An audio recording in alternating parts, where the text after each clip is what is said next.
Hey everyone, what is up? And welcome back for episode 53 of Higurashi When They Cry. So the last episode was it wasn't a really big one. I know I say that about like every episode, but it was a really big one. Um, in the last episode, we really start to see.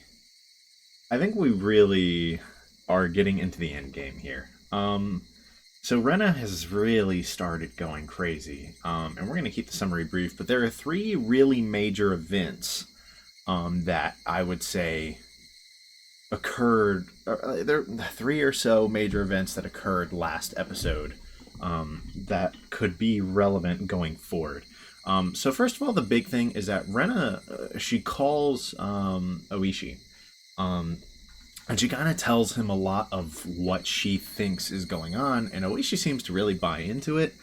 Oishi's a little conspiracy theorist, so not that shocking. Um, but he really starts to buy into it, and he has learned that the Sonozakis are apparently pursuing her. Now, the exact reason at the time is unknown. One could argue it's just because she was missing and, ran off with some of her dad's stuff, and Kasai had been trying to meet with her in the past. But there's also a good chance it's not that simple, for kind of reasons we'll talk about a little later. But anyways, we get this information that the Sonozakis are looking for Rena, and this is after Rena already felt she was being pursued. So Ishi's like, okay, we need to protect you. So he sends the police out to look for her as well. So now the Sonozakis are looking for her, and the police are looking for her. And then her friend group basically decides to look for her, not as a group really. Keiichi and Mion kind of talk. Um, and Mion tells Keiichi to stay at home and see if she shows up. But he can't bring himself to do that. He has to go out there and find her. But then we switch back to Rena in the junkyard. And this is actually what I meant when I said there were three things to think about. The phone call was really important. I don't know why I didn't consider that when I said three things. The first thing is two Sonozaki thugs roll up to the junkyard. And Rena successfully hides from them, but they say something very relevant. And that is that apparently the main household, like the Sonozaki's father, right, Mion and Chion's father, are looking to bring Rena back because of Takano's scrapbooks. And that's fascinating because this is one of those things. I mentioned this once or twice, and I talked about it in some comments. He loves to do this thing, I feel. Maybe I'm making up this tendency, but I feel like he loves to do this thing where they introduce something that seems ridiculous, right? Then they fully debunk that idea. And it's like, oh, okay, yeah, fair enough. They got me. But then there were nuggets of truth in there, right? And what if one of those nuggets of truth is that she actually was being pursued because of the scrapbooks, right? There are some things. There's a hair in my mouth. Um, like there are some things that were a little bit suspicious when you think about that van, right? Right. That was. It seemed like they were looking for Rena, and it's like if they were just looking for directions, they could have asked Keiichi for directions, and they didn't do that, right? So I'm wondering if Keiichi has swung so hard to nothing being wrong that I started to overlook some of the signs that maybe there is something kind of sus going on here, right? With those guys, right? And it's not that I didn't consider that it was possible still, but I was definitely leaning towards it being kind of innocuous. But you hear that line, and unless she completely fabricated that entire line in her head, right? Then it's like, oh wow, wait, there is something going on there. And something else that's important that they mention is that she's in Gogura, right? She was seen in Gogura, which we know was a fib, to divert like some of the attention away from where she might actually be. But Rena had just gotten off the phone with Oishi, where she was told that Takano was actually dead before she was seen again. And that is interesting. The way she takes it is kind of this like clone replacement theory. Um, and I'm not even going to speak too much on if her interpretation is correct. It technically could be correct. That maybe like the parasites are replacing people, or in this case, it's not parasite replacement. They just straight up are like cloning people, right? And I'm like, I don't know if that makes a ton of sense. It's not impossible, but I guess it could explain these things. It's one of those things that could explain it, but I don't think it has to be the best explanation. But she thinks that all of the people around her are going to not be who they really are, and they're going to be like these clones meant to replace them. And shortly after this, Rika rolls up to the junkyard, and I think that scene was a big one. We get some big lore implications regarding Rika, and a lot of which, like I said last episode, we kind of, or at least I kind of felt pretty confident that these were correct. Basically, Rika confirms that she's lived a lot longer than one lifetime, or one Rika lifetime, right? She's played these games before many times, right? Lots of these cycles, and she's just trying to, it seems, to find the Hinamizawa where things go normal, but she's kind of become like ambivalent, right? Is maybe the word I'm looking for, right? She's not gonna like try to force people to take the injection anymore. She's probably gotten tortured and killed too many times doing that, so I don't blame her for being like, I'm good, I'll pass. Seriously, I've been here, right? Like, so she's not doing that anymore, and she gives Rena the chance to take the shot, right? Because she knows what's going on, obviously. And she tells her that is the cure, and that what happened to Tomatake was something different. And it seemed like she kind of suggested it might be another syringe, which is interesting. That is a new implication. So a lot of interesting things there as well, to really unpack in the future. I'm hoping we get another Rika scene or two even right before this chapter ends. Right, the more information we can get out of her, the better, if you ask me. Finally, the last big scene is when Keiichi comes to the junkyard, and I think it was a really nice scene, but it can be summarized fairly simply, and that is that Keiichi tries to snap her out of her delusions, and it's not really working at first, right? And he kind of makes some progress for a second there, when he's like, you gotta remember, like, we're friends, like, you gotta trust me off that alone, right? And it seemed for a second like it might work. But what Renan brings up is that friends don't lie to each other, and Keiichi has hidden his past from them, and his past is, he used to go around in the city with a BB gun, right? And just shoot school-aged girls, right? With the BB gun, which is obviously pretty devious, a pretty shitty thing to do. I really think they could have worded the whole sequence better, because it really kind of almost took away a little bit of the weight from it, because I was more relieved about what he didn't do rather than, like, I guess, focusing on what he did. But even it doesn't even, okay, I mean, it does matter, right? It does matter a bit that he didn't do that, right? But the point is still that he lied, by omission. He was trying to move past this and not tell anyone, right? He was trying to just keep this under wraps, and he was talking about friends don't keep secrets from each other, and so Rena has taken this now as, that means we're not friends, right? If you're hiding all this from me, then we're not really friends.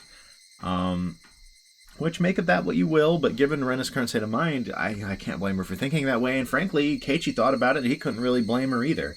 He's like, what if Rena did something, and then he completely calls out exactly what she did, by the way, which is obviously indicative of the fact that he is remembering, like, Chapter 1, no questions about that, but he's obviously remembering Chapter 1 a bit, and he's like, I don't think I could, like, forgive her or take her hand in this scenario if I were in her shoes, so I don't blame her. And he just kind of slumps down and is defeated, and Rena walks away, and that's where we're left. Which is interesting. It's interesting to see some more of Keiichi's backstory. I loved seeing the ties into Chapter 1, that kind of mirroring of Chapter 1. I really enjoyed that. So we're going to see where this goes. I think it's not impossible that this is the last episode of the route, or the chapter, but there might be one more. That wouldn't shock me either. So let's go ahead and hit continue, load into Chapter 11. Well, that was sub-chapter 11. Actually, there's one thing I wanted to check real quick. 大地震や大津波などの知らせとして浅瀬に普段は絶対に見かけることができない深海の魚が現れることがある。うるさいな。言われなくても分かってる。洗濯物を取り入れるわよ。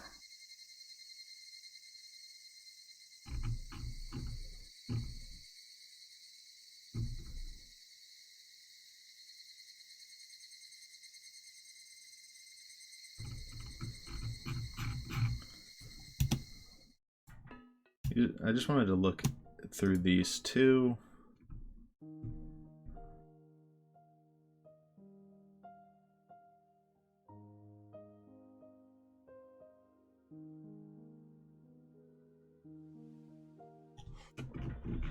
I'm going to look at these two tips.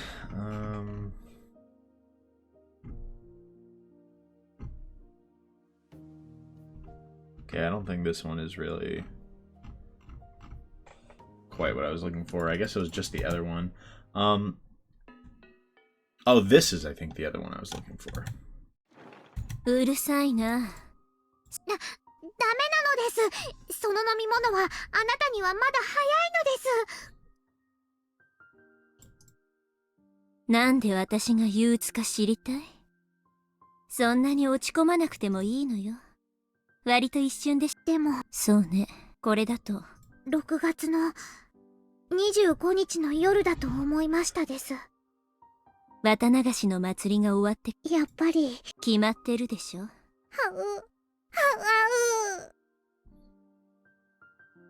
So, okay, so I think this tip, I don't remember where I said this in one of the last two videos, but there was a point where I was like, for some reason I felt like Rika had like maybe a younger sister or something, and I think this tip was the exact reason I thought that.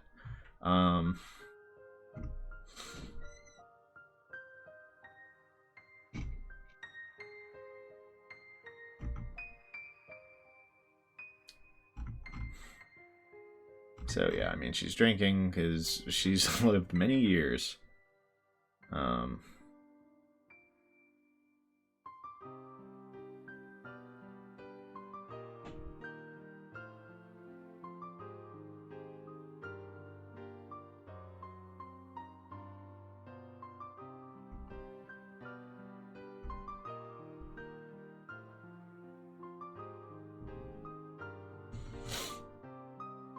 The annoying one.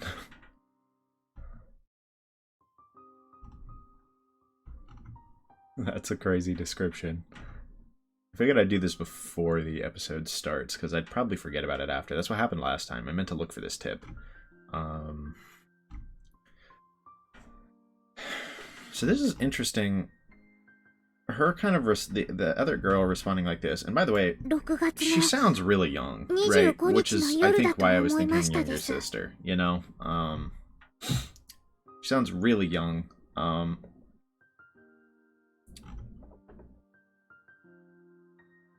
And it kind of sounds like she kind of knows what's going on, right? Like. 頑張りましょう。次のすごろくではきっと6が立て続けに出てくれることもあるわよ。I don't know.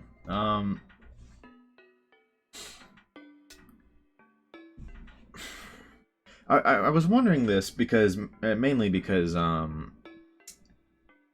don't know. I think I briefly said something about this, but I was like kind of wondering exactly who is in control of the time loops, and I was starting to think maybe it's not actually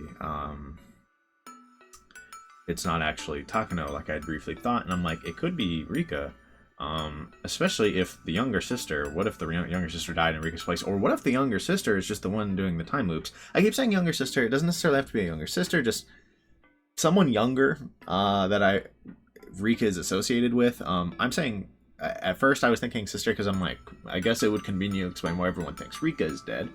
But that doesn't necessarily have to be true. It could just be Rika dead in Chapter 3. given that we know that that's what's kind of supposed to happen, but it could also explain, if that wasn't true, why there was a continuation into like chapter 4. So I'm just kind of, I was kind of waffling a little bit about those ideas. I don't really know what to make of it beyond that. But I definitely think that I'm starting to think one of those two is the one actually in control of the time loops. I think that makes more sense. Right? If it's the younger one, it's just as simple as, hey, when you stay hidden, no one really knows you exist, it seems. Right? And if you hear of my death somehow, right, or if June 25th rolls around and you don't hear from me for a few days, we can probably assume what happens and just go ahead and reset us, right? Because it sounds like they're kind of in on this together a little bit. So I wonder if that's what's going on. Sorry, that was just something in my head. Let's go ahead and actually get into the chapter as a whole, though. I just figured, like I said, I figured I'd do that before the end of the chapter so that I don't forget, and in case this chapter gets really crazy, right, and I don't want to stop for that, you know? Oh, we're back to Keiichi after that? Dude, I can only imagine how this is going to affect him.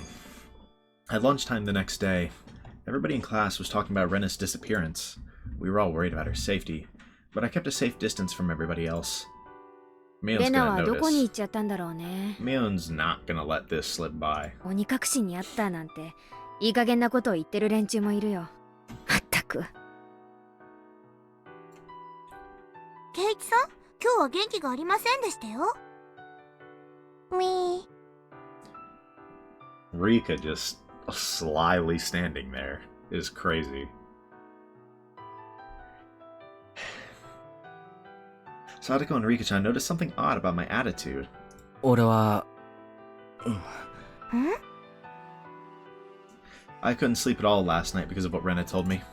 Friends don't keep secrets from one another. That sentence bit into my heart, and I couldn't sleep because of the pain. Is he gonna tell them? You think that's where this is going? ミオ、サトコもリカちゃんも話しておきたいことがある。レナに関すること？ Not really. そうじゃない。俺自身についてのことなんだ。I decided to tell them about it because they were my friends. But I didn't know what I was expecting to change by doing so. They might despise me. Was there any benefit in telling them? No, there wasn't. I knew that for sure. But I still wanted to tell them about it, just because I thought it'd help heal the pain I was feeling. ケイチさんのことですの？ああ。ちょっと真面目な話なんだ。聞いてほしい。俺が引っ越してくる前のことなんだ。Genuinely, what are the odds Rika even knows this? Right? Like, has this ever been stated once?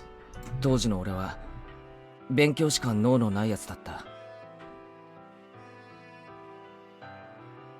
I learned the tricks of the game called studying at my cram school.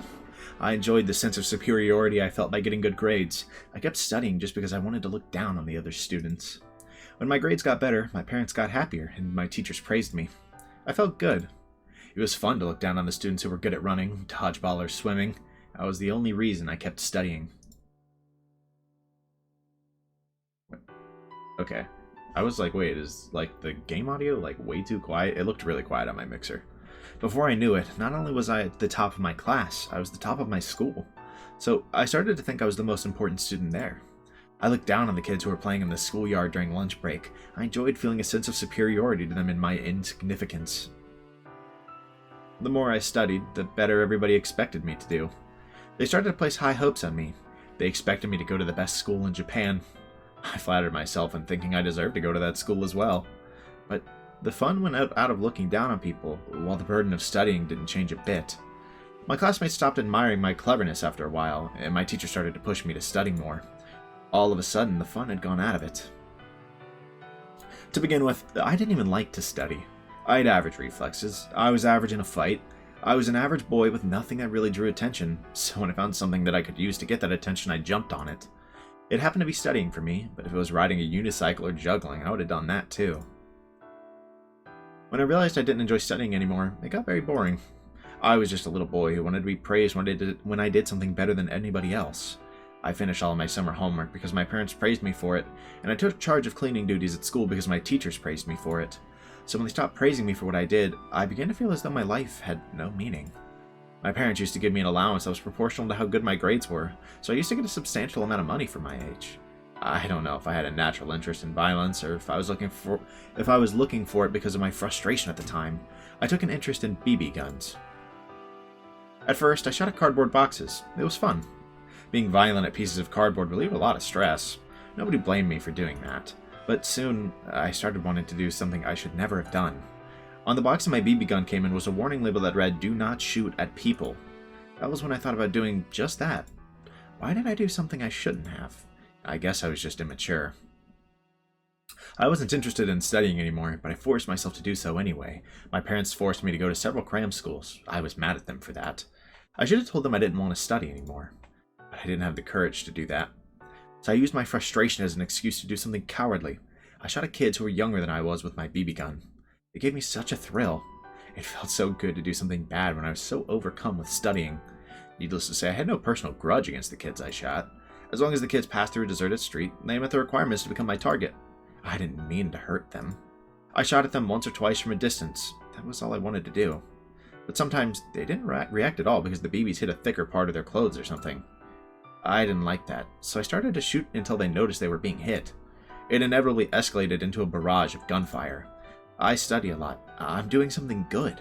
So I deserve to do something bad to balance out the good thing I'm doing. That was the unbelievably selfish excuse I made. I thought I had a right to do things like that because I was suffering myself. I thought people who weren't suffering like I was deserved to be shot at and to get hurt a little bit. I was so selfish, so arrogant, and so immature. I was disgusted with myself. If I could have met myself at that time, I'd have given myself a punch in the face so hard that I knocked out all of my teeth. They started to call it a series of attacks on school children. The principal of my school held a morning assembly to inform everyone about the case and to warn them to be careful when playing outside. I was laughing sneakily. The PTA issued a letter of warning and advice to take the safety vest to and from school. Parents took turns watching kids when they walked between home and school in groups. The more serious it got, the more it reminded me of the excitement I first felt when my grades started going up. I was absorbed in that game I was playing. I didn't think that I'd get caught someday. I didn't even think to stop doing it either. One day, I found a little girl who was walking down a narrow, dark street, all alone. She was a very small girl. I don't know if she was on her way to her friend's house or if she was running an errand. I didn't care which. It was careless of her to go out alone. The school had warned her not to, so it was her fault. Just like always, I made a selfish excuse and attacked her. Some of the shots hit her in the back. She noticed she was attacked by somebody. She turned around. It was a natural reaction. At the time, I didn't hesitate to rain hell upon her. So when she turned around, I was still shooting at her. Usually when I shot at a kid, she cried in pain and ran away. But this girl was different. She thrashed around in excruciating pain, holding one of her eyes. When I saw her doing that, I realized what had happened right away. The BB had hit her in the eye. Until that moment, I didn't think about what would happen when a pellet that could easily go through a cardboard box hit an eyeball. Anyway, the girl howled in pain, and for the first time, I realized I had done something horrible. Yeah, I mean, was obviously pretty bad. I think he's extremely lucky that this didn't cause any permanent damage. Not that that really changes the severity of what he's done, but she saw me, so I couldn't take her to a hospital. I couldn't do anything about it, so I left her there while she was still screaming in pain. Oh, that's cold. I wondered if she was okay, and I worried that she had lost her eye. I kept thinking about her, and I didn't even feel like eating that day. I went to the bookshelf in our living room, snuck a medical book to my room, and studied the structure of the human eye. It was too late to make a difference, but I studied what kind of injuries would make a person lose their vision. I knew it wouldn't make the sin I committed weigh any less, even if I found out that she wouldn't lose her sight. I couldn't sleep that night, and I suffered from a high fever. It wasn't my parents, my teachers, or the police who first punished me for what I did. It was my own body. Before dawn, I woke my parents up and confessed to my sin. They were shocked at first, but it seems like they understood the situation quickly due to my recent disobedient behavior and my interest in BB guns. My mom cried hysterically. My dad slapped me in the face till it swelled up. Before the sun came up, I turned myself into the police, accompanied by my parents. Satoko stared at me with a stunned expression. I deserved to receive that kind of look. What are the odds that it was like somebody we know? What I did was very wrong, and I needed to accept that. それ本当ですの？ああ、本当だ。今まで隠していて悪かった。なんでそんなことを今頃になってわざわざ言おうと思ったわけ？ Friends don't keep secrets from each other. Mion asked me. Rika-chan nodded in agreement. 本音から言うとさ、ケイちゃんどうしたのって感じかね。まあそりゃそうだよな。違うよ。そんなことわざわざ言い出す必要あったのかなってね。いや、隠し事をするなんて仲間じゃないよな。俺はみんなのことを仲間だと思ってる。 Yeah, that's the exact reason. だから I figured. もう隠してなんかいられなかったんだ。圭一はそれを僕たちに話して Valid. 何を期待しているのですか？ Just a valid question. I think he more did it for himself. 期待なんて別にないよ。俺はただ許しが欲しくても僕にはあげられないのです。圭一が怪我をさせた人たちにしか。だから僕たちにそれを話しても何の期待にも応えられないのですよ。 That's true. As always, Rika is wise beyond her years. Quite literally. リカの言う通りですわね。潔いのは認めますけれど、そんなことを私たちに打ち明けてどうしたいって言うんですの？どうしたいってことはないよ。ただ仲間に隠し事は。 My friends looked annoyed by the sudden confession of my past. I took it as a bitter medicine. I got what I deserved. ケイちゃんさ、ちょいとここで質問なんだけどさ、仲間に隠し事ってしたらいけないわけ？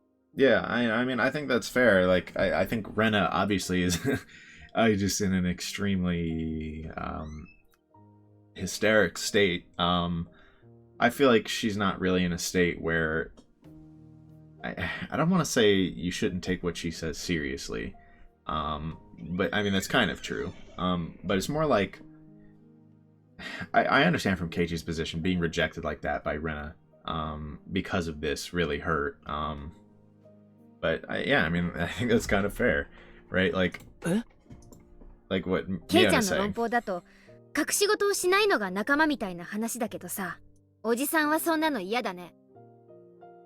僕も嫌です。 Yeah, they both obviously have big secrets to keep. Mion and Rika-chan obviously disagreed with my statement. Satoko nodded, following suit. 言いたくないことを言わないで何が悪いわけ？人には話したくないことや辛いこと、悲しいこと、失敗したことや思い出したくないことがたくさんある。 That's true. それを全部打ち明けないと仲間と呼べないんなら、私はそんな仲間はいらないね。 That's kind of fair. でもそれじゃあ。圭一、打ち明けなくていいことと打ち明けなくてはならないことは違いますのです。罪は許しを得るために打ち明けなくてはならない。でも打ち明けて許された罪はもう打ち明ける必要はないのですよ。そうですわね。だって圭一さんはちゃんとおまわりさんのところに行って怒られてきたんでございましょう。 That is true. それで償いをして許してもらえたなら、それで圭一さんの罪はおしまいですわよ。自首してその結果を受け入れたなら、それでケイちゃんのお務めは終わりだよ。Now it's Keiichi's turn to almost get the family of friends scene treatment, you know? もちろんケイちゃんが罪の十字架を背負い続けることはとても大切なこと。二度と過ちを繰り返さないよう常に胸に刻み続けるのは正しいことだよ。でもね、それはケイちゃんが自戒することであって打ち明けなくちゃいけないことではない。そうですわよ。過去の恥ずかしい話なんかは私も内緒にしたいことがたくさんございましたよ。 Yeah, that's fair. I mean, I think that's kind of true of everyone. み And I don't just mean all these characters, you know? さとこは特にいっぱいいっぱいありますのです。 You know, maybe to differing levels. 私だけじゃございませんのよ。リカもですわよ。リカもですわよ。 Rika has way more than even you know. みーみーみー。 Satoko and Rika-chan fooled around with each other like they always did. Mion looked at them and then looked back at me. 今サトコはとてもいいことを言ったと思う。ケイちゃんにはどの部分かわかる？過去の話は内緒にしたいというところか？違う違う。その次の部分。誰にだってあるってところだよ。無菌室の試験管の中で育った人間でもない限り、人の人生は試行錯誤の繰り返しだと思う。That's true. いいことも悪いことも、いろいろなことを繰り返して成長して、それで最後の最後に素晴らしい人間になれればいいんじゃない？いいことも悪いことも、すべてとても大切な経験なんだと思う。Speaking lots of facts right now. それは誰でも同じ I don't really know what else to say. で、ケイちゃんだけじゃない。いやいや、クラスの全員にも当てはまることなんだよ。例えばミーはもっと昔は札付きの悪猫さんだったのですよ。 Let us know, Rika. What was Mia doing? にゃーにゃ No, she's not gonna let us know. But, yeah, that's not much of a shock. まあ本当はあんまり言いたかないんだけどね。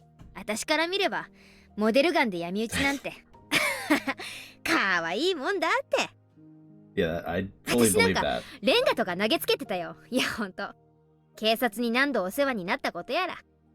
ダム戦争の最中はちょっとした留置場常連だったよ。 Yeah, I was about to say during the dam conflict, she was on X Games mode, bro. She was going crazy based on what we know. いやいや本当に。でも昔のことなのですよ。そしてそれを圭一に言う必要はないのです。仲間であってもなのです。仲間であっても。私だってとても言えないような苦い過ちや罪がいくつもあります。 Yeah, でも言わないのは言っても仕方がないからですわ。 as long as she remembers and doesn't do it again, you know. 言って楽になるなら私たちは聞くよ。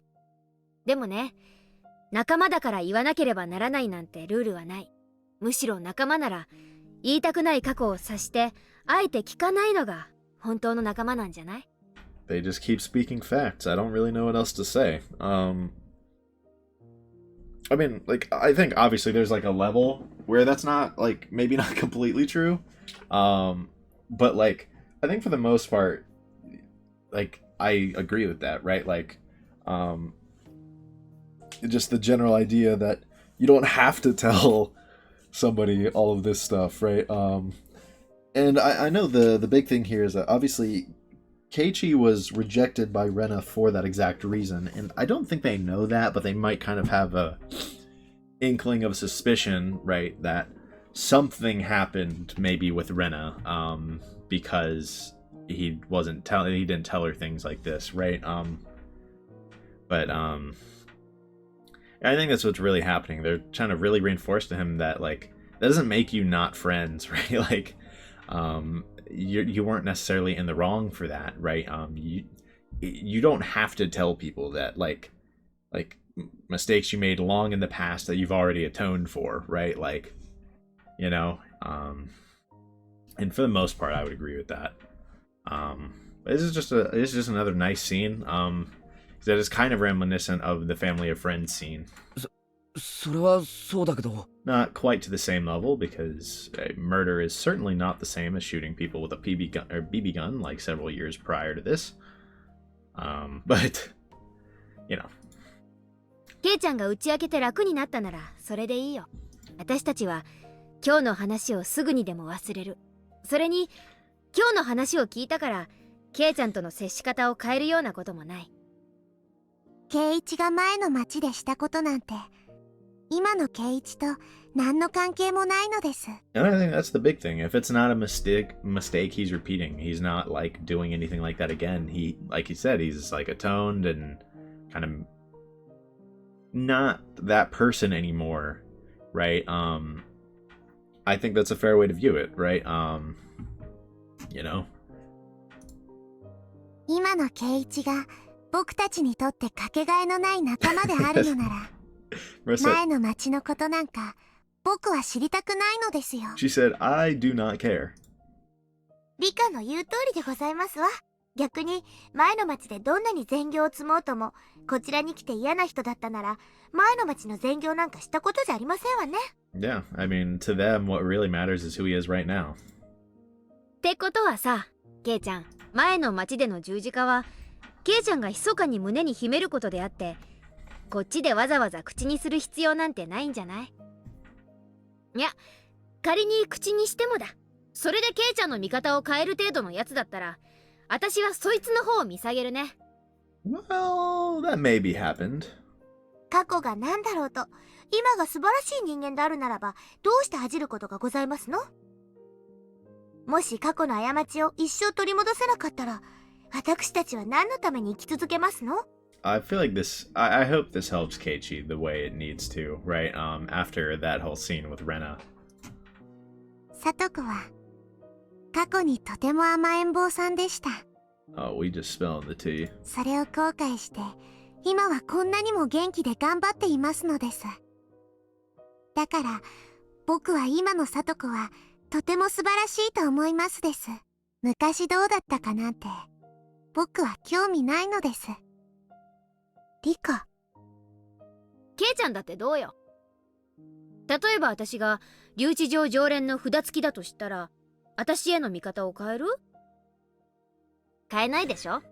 私は私。いつものように楽しくふざけ合える関係は何も変わらないでしょ。That's the hope. それが仲間ってもんだもん。What? What's going on? Miona's trying to cheer me up with an encouraging smile on her face, but her expression became distorted all of a sudden. Big teardrops fell from my eyes. Okay, that's what he meant by distorted, bro. I thought he meant he was holding like an evil face for a second. I was like, what? What? Why am I crying? Is he being like fully accepted? 先に言っとく。俺はサトシのことは何も知らない。みんなが隠してたからな。隠してたってわけじゃ。毎年起こる事件のこと隠してたろ。それはケイちゃんを。Oh, shoot. 怖がらせたくなかったってのか？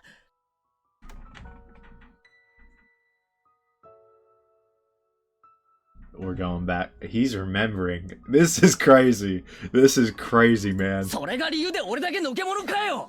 いや、そんなつもりじゃ。Mion didn't know what to say. She had tears in her eyes. She thought she did me a favor. She didn't know why it turned out like this. She didn't want to make me scared of the village since I just moved here.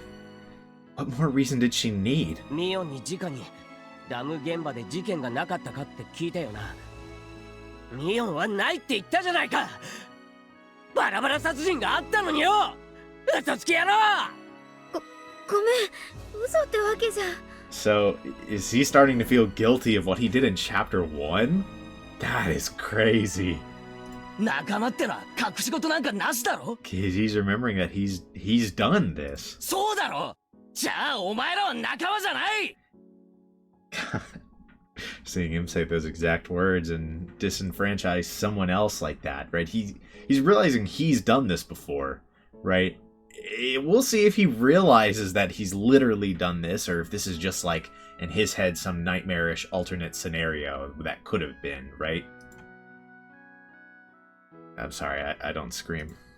What are friends? What are friends? What were friends to me? They were my true friends. They really cared about me. They were so nice to me and helped me feel at home in this village. I couldn't have been happier. Everything was great, wasn't it? ケイちゃん、そんなのって。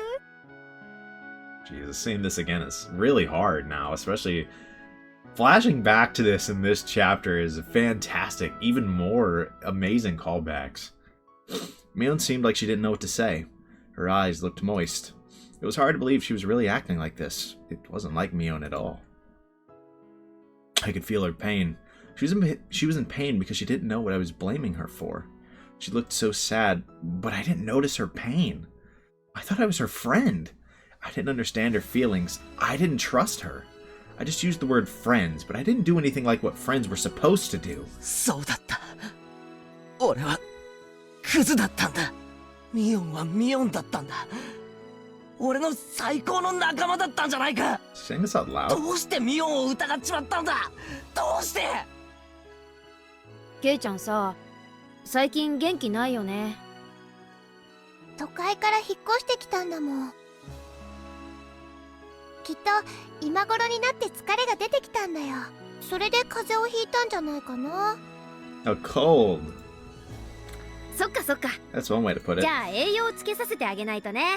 バッチャが今日おはぎを作ってるんだよ。いくつか分けてもらってケイちゃんへのお見舞いにでもしてあげるか。 Oh man. こんなみよ、手を洗んとね。おいやりなちゃん、一つやってるんかい？ Why do I feel like we're about to get like the needle reveal? Like, was it like legit just an accident or お something? は Is ぎ that 作 what り they're って about 面 to 白 do? そうですね。レナも一つだけ作らせてもらおうかな。よいしょよいしょ。そうだそうだ。 Oh no, いいこと思い it ついたよ。 was just meant to be a harmless prank. なにみーちゃん。あ、その小瓶何か Yep. な？かな？ Just a little prank. 甘いおはぎだけじゃ退屈しちゃうだろうからね。うち Oh, 一 hot つには sauce. クリティカルヒットでタバスコを混ぜておいてあげよう。 That's a little different than what?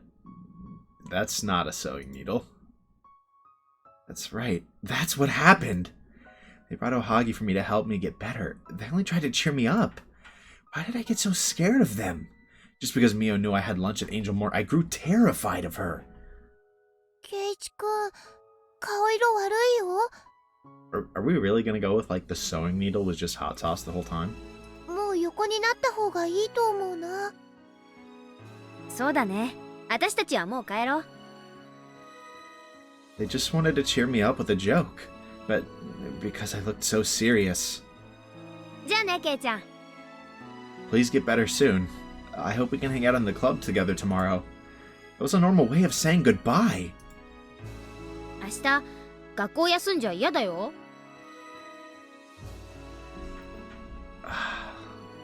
We're just seeing all of these scenes and he's like realizing what really happened. This is crazy. Oh my goodness.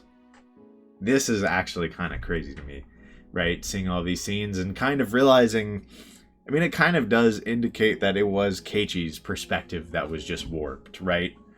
Well, I don't even think saying it indicates that is the right way to put it. Like, I think that's just obviously what they're saying. Well, I guess I'm glad I was right about that. That Keiichi was the crazy one. But it's still crazy to see all of this, man. First of all, have I ever visited any of my classmates who were absent with a cold? No, I haven't. I've never done such a nice thing to anybody because it's too much of a bother. But they did that for me. I understand visiting a friend in a hospital, but I just got a cold. But they came to visit me with Ohagi so that I could get better soon. I should have been thankful to them and said, I'll get better soon, and I'm sure I can come to school tomorrow. So I'll see you then. And that was what I was supposed to say. But what did I do instead? I locked the door. I closed the door and I locked it as if rejecting them. What was I so scared of? What was I so afraid of? Why didn't I say any words of appreciation to my friends who cared about me? I was just so scared of the Ohagi they brought for me. What was I thinking? It was impossible that there was a needle in one of them. There wasn't actually a needle at all. It was all in my head because I'd read some manga about someone putting needles or razor blades in people's food.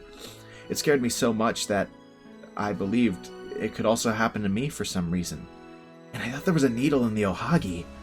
You were so stupid, Keiichi. Why would your friends put a needle in food they only brought to make you get better? It was crazy to think like that. Even if there was a needle in one of them, I should have thought that it was some kind of mistake, and I should have believed in my friend's innocence. That's what a true friend would do. But what did I do? Pound, splatter, smash. I threw the Ohagi that they spent so much effort making on the floor. Why? Why did I do that? I got along so well with them.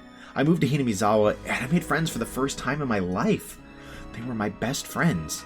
Meeting them was the most wonderful experience of my life. I'd probably never have another one like that for the rest of my days. I knew that, but I got scared and I doubted them. They noticed that I was acting odd.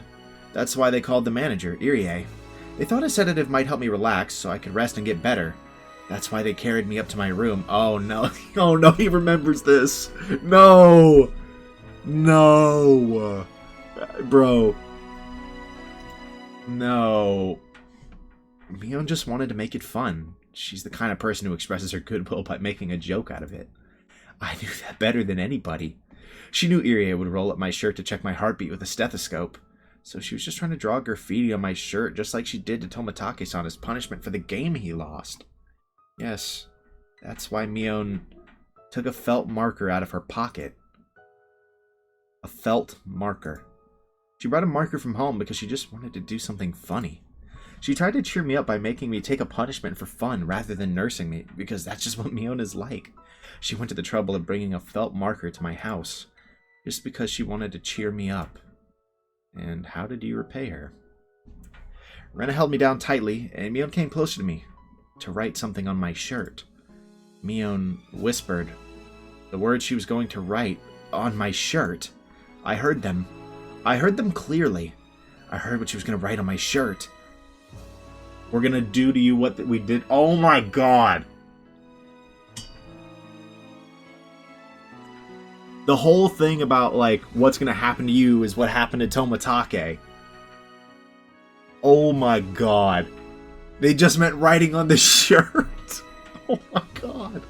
Look, I knew, I'm not going to pretend I knew this is what was actually happening in the scene, but I knew they were nursing him to health, and I knew that what he was hearing was not really what was happening. I was like, I don't know that I want to say it was like auditory hallucinations, but bare minimum, he was obviously taking things the wrong way, but just seeing it now, it was all goodwill. Like, just seeing it, right? Like, it's not even because it's not even like a, oh, I was right moment, right? Just seeing, like, that it was literally all goodwill, right? And it was always Keiichi. It kind of hurts, man. I hope you get well soon, Mion. I heard them. Then why? I should have known she wasn't going to do anything to hurt me. Then why? Why? Why did the marker look like a syringe to me? Why did I think that Mion was going to kill me? It was impossible. It was impossible. Why? Why did I misunderstand that Mion was going to kill me? Sorry, still don't do screaming.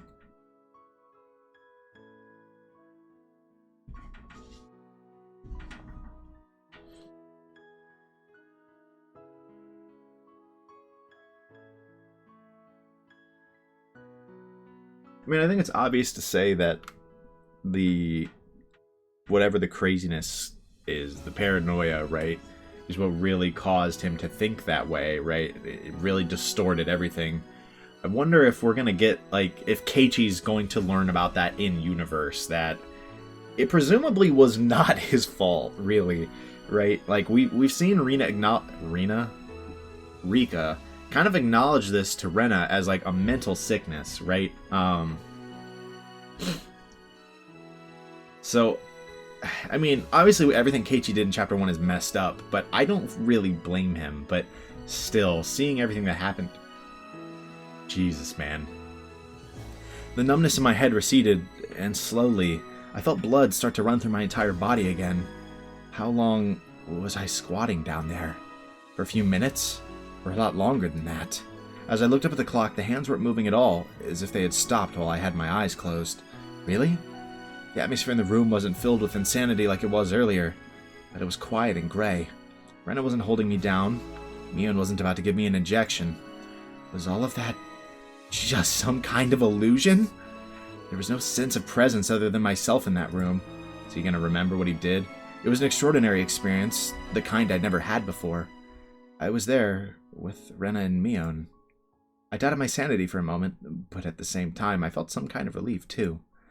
The scary incident was just an illusion after all. Neither Rena nor Mion would have done such a terrible thing to me. Tears started forming in my eyes. It seems even then he kind of realized. My emotions were running high. Why? It wasn't a question of why tears were forming in my eyes. Why? It was a question of my sadness. Why did I feel so sad? I don't know. I don't know. You don't know? What do you mean you don't know? You do know. I was so stupid. What the hell was I doing? I was so pathetic and helpless. Mion just tried to cheer me up. That was all. I liked her so much. She was my best friend. She was older than me, but she hung out with me like we were the same age. She was the first one who came to talk to me in class. She was so nice to me, but Mia was lying down in an unnatural position near the window. She was covered in dusky red blood from her head to her chest. The red fluid splattered on the wall was Mion's. What had I done? What had I done? I would never forgive myself. 俺、みんなのこと本当に友達だと思ってたんだぜ。Why did all this happen? There was nothing fun in my life at my old school. When I talked to anyone, it was only ever about my chances of passing the entrance exams of the schools we wanted to go to. Isn't this what he was like thinking in the moment? Like earlier it seemed like he was kind of having... It was current Keiichi's thoughts and everything, but I feel like these are the exact words he said in chapter 1. I could be wrong though. Maybe not. My life was shaded in gray. Friends to me were rivals and enemies to vie with for a school recommendation and test scores. My friends here taught me just how unnatural that was. This whole month was a blast. We raised the roof over lunch, or our club activities, and the festival. A warm liquid flowed out from my eyes. To my surprise, it was my tears. I didn't have any obligation to cry for them, but I couldn't stop it, even though they attempted to kill me, even though they almost killed me. I couldn't forget the memories we made during the past month. Or were those fun days fake? Was it an act that they kept playing perfectly to set me up until today? Was it only me who believed that they were my friends? It couldn't be. Ren and Mio, they were my friends for real. Those happy days couldn't have been just a performance. Ren and Mio must have been forced by somebody to kill me. Or that an extraordinary existence called a Yashiro-sama possessed them and took over their consciousnesses. No matter what it was, both Ren and Mio were my best friends. I was stupid. I was such a fool, such a fool, such a fool, such a fool. I wasn't making any sense at all. I killed my best friends. They were my best friends. Then why didn't I trust them? Why didn't I listen to them? I beat them to death. Who did I think I was? I made it sound like I didn't do anything wrong. I felt like everybody went crazy except me. I was such a fool. It was the other way around. Of course it was. I was the only one who went crazy. ケイちゃん俺はなんてことをしてしまったんだよ。なんてこと。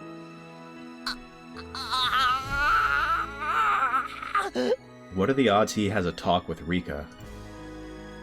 Mion was still alive. And how much of what he just said was out loud? I have a memory of beating her to death because I couldn't trust her, but that's a memory from a non-existent, different world. But even though it happened in a different world, I killed Mion. And I didn't realize how deep that sin was. I even thought until now that Mion was at fault for being killed. どうしたんですのケイイチさん。わかんない。ケイちゃん、落ち着いて落ち着いて。私は生きてるよ。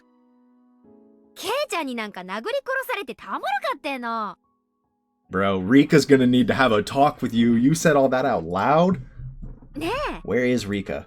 Where is Rika? そうですわよ。ケイイチさんごときに遅れを取るようなのは我が部にはおりませんでしたよ。 That's simply false. 違うんだ。違うんだ。Mion and Sataka looked confused, having no idea why I was crying, but I couldn't help myself. I learned just now that I could earn redemption by confessing my sin, but I could never earn redemption for this. Not from Mion. No matter how much I cried in this world, nobody could give me forgiveness. And so, I could never earn redemption for this sin. Right then, Chie-sensei came in and noticed me crying. You wouldn't see a teenage boy crying like that very often. Chie-sensei asked me what was going on, but at the moment I couldn't hear anything. Mion and Sataka looked confused. They didn't know how to explain the situation. I wouldn't either. Here we go. Rika-chan approached me in the midst of my sobs. ケイイチは覚えているのです。Oh shit. Oh shit. It's about to get real. It is about to get real. Rika, we need to have a chat. We need to have a chat. Oh snap. Oh my god. I mean, basically anytime you have a time loop story kind of like this, right? Especially in a situation where it's like you don't even realize this was going on at first, and eventually it becomes clear. It's like you gotta think eventually they're gonna remember, right? And God, there is so much, right? Like for him to remember, and obviously that is, I think, the biggest thing for him. Like, look, he remembers chapter 3. He's kind of remembered that before, and I don't think he realized it was a mistake, but it didn't hurt him that much. Chapter 2, I don't think he's shown any signs of really remembering that, to be honest. But chapter 1, I don't think it's unfair to say Keiichi did a lot of wrong in that chapter, right? And it wasn't completely his fault, right? It mostly wasn't even his fault, but remembering that is obviously such a big deal, right? I mean, look, if I remembered that I killed my 2 best friends in an alternate timeline, right, that would affect me. That would affect me, right? So I don't blame him for reacting this way, right? At all, right? But this is crazy. This is a crazy moment that's pushing the whole plot of the game, the plot of the whole game forward. I'm really excited to see this. I need to have I need us to get a conversation with Rika about this. That needs to happen. レナとミーを殺したことを。そうだ、俺が殺したんだなのに俺は何の罪も認めずに、まるで自分は被害者のつもりで死ぬ最後の瞬間まで仲間を呪って恨んで血がいっぱい出て、そして結局何の後悔もなく I think that's 一人で勝手に死んだ。 in Keiichi's eyes, that's got to be the biggest sin of all, is that in the end he didn't regret it at all. I clawed at my itchy throat in a phone booth. I didn't notice my sin, and I died alone. ケイチ、あなたの罪に気づきましたのですか？ It seems that way. 気づいた。こんなにも今頃になって俺は気づいたよ。ここじゃない、別のよく似た世界で俺はなぜか仲間たちに疑心暗鬼を持って He needs 殺してしまったんだ。仲間たちは俺に救いの言葉をかけていたはずなんだ。なぜそれに耳を傾けられなかった？どうしてだよ。 God damn. I don't blame him for being this affected by this, but you gotta think, what are the odds that he relates this to Rena, right? And realizes it's the same thing for her right now. She's doing the same thing, right? And what if in his eyes he has to stop that from happening, right? I wouldn't be shocked if that's where we go with this. Now that he regrets everything this deeply, he might have a chat with Rika, and maybe they're gonna try to save Rena. I don't know. Let's see where this goes. God, I'm so excited to see where this goes. I didn't care if people were staring. I just kept crying. I wanted to transmute my sin to tears in order to squeeze it out of me. But the tears that were coming out from my eyes weren't my sin. They were just tears of regret for doing something irreversible. At that time, I felt something touching my head. I opened my eyes and saw Rika-chan patting my head gently. I didn't need any comfort. I didn't deserve any comfort from Rika-chan. But the words she spoke to me weren't ones of comfort. ケイチを許しましょう。ケイチは自分で自分の罪に気づきましたのです。それはとても偉くて普通ではありえないことなのです。だから誰もケイチの偉さがわからなくて、それを許してあげることはできませんのです。 Bro. でも僕にはケイチの凄さがわかるのです。リカちゃん。私はこれが奇跡であることがわかる。 Based on my understanding of the current world, this is like the miracle. だってこれはありえないことなのだもの。あなたが別なのにあなたはそれに気づけた。それはきっとこの地上に具現するどんな奇跡すらも霞むほどのもので、 So to Rika's 信 knowledge, じられないくらいに it seems like to 尊いもの。 my bad. I don't want to interrupt her. It seems like to Rika's knowledge, this is like the first time this has happened, at least that she seems to know of. I didn't understand anything Rika-chan was saying, but I felt like she's the only one who understood that impossible memory I had. なら今のあなたにならわかるはず。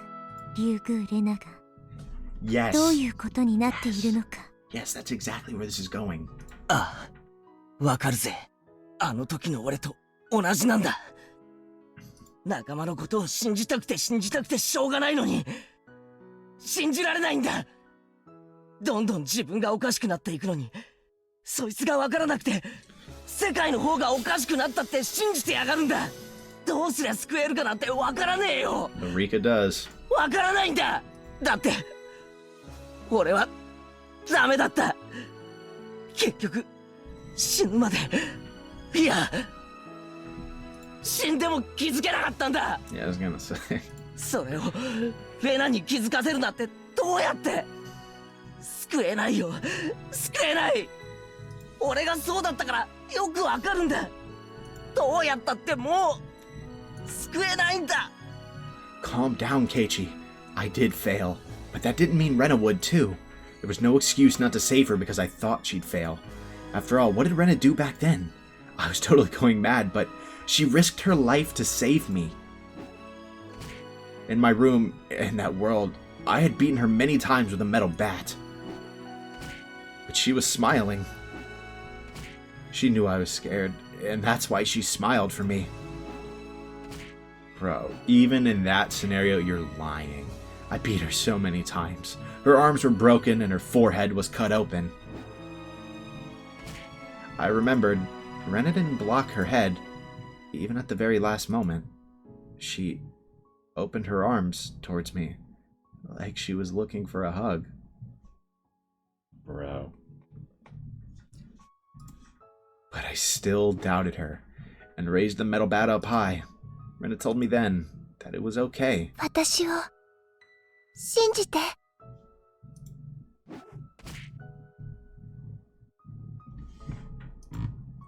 My friend still told me to believe in her. She told me to trust her. But I still didn't. I lost it and attacked her. She was in danger. She was actually killed. But she didn't even block her head. Instead, she used her arms to reach out for me. Rena continued to say those words until the moment she died. Trust me. Please, trust me. She risked her life to save me. Until her very last moments, she kept telling me to believe in her. But I didn't listen.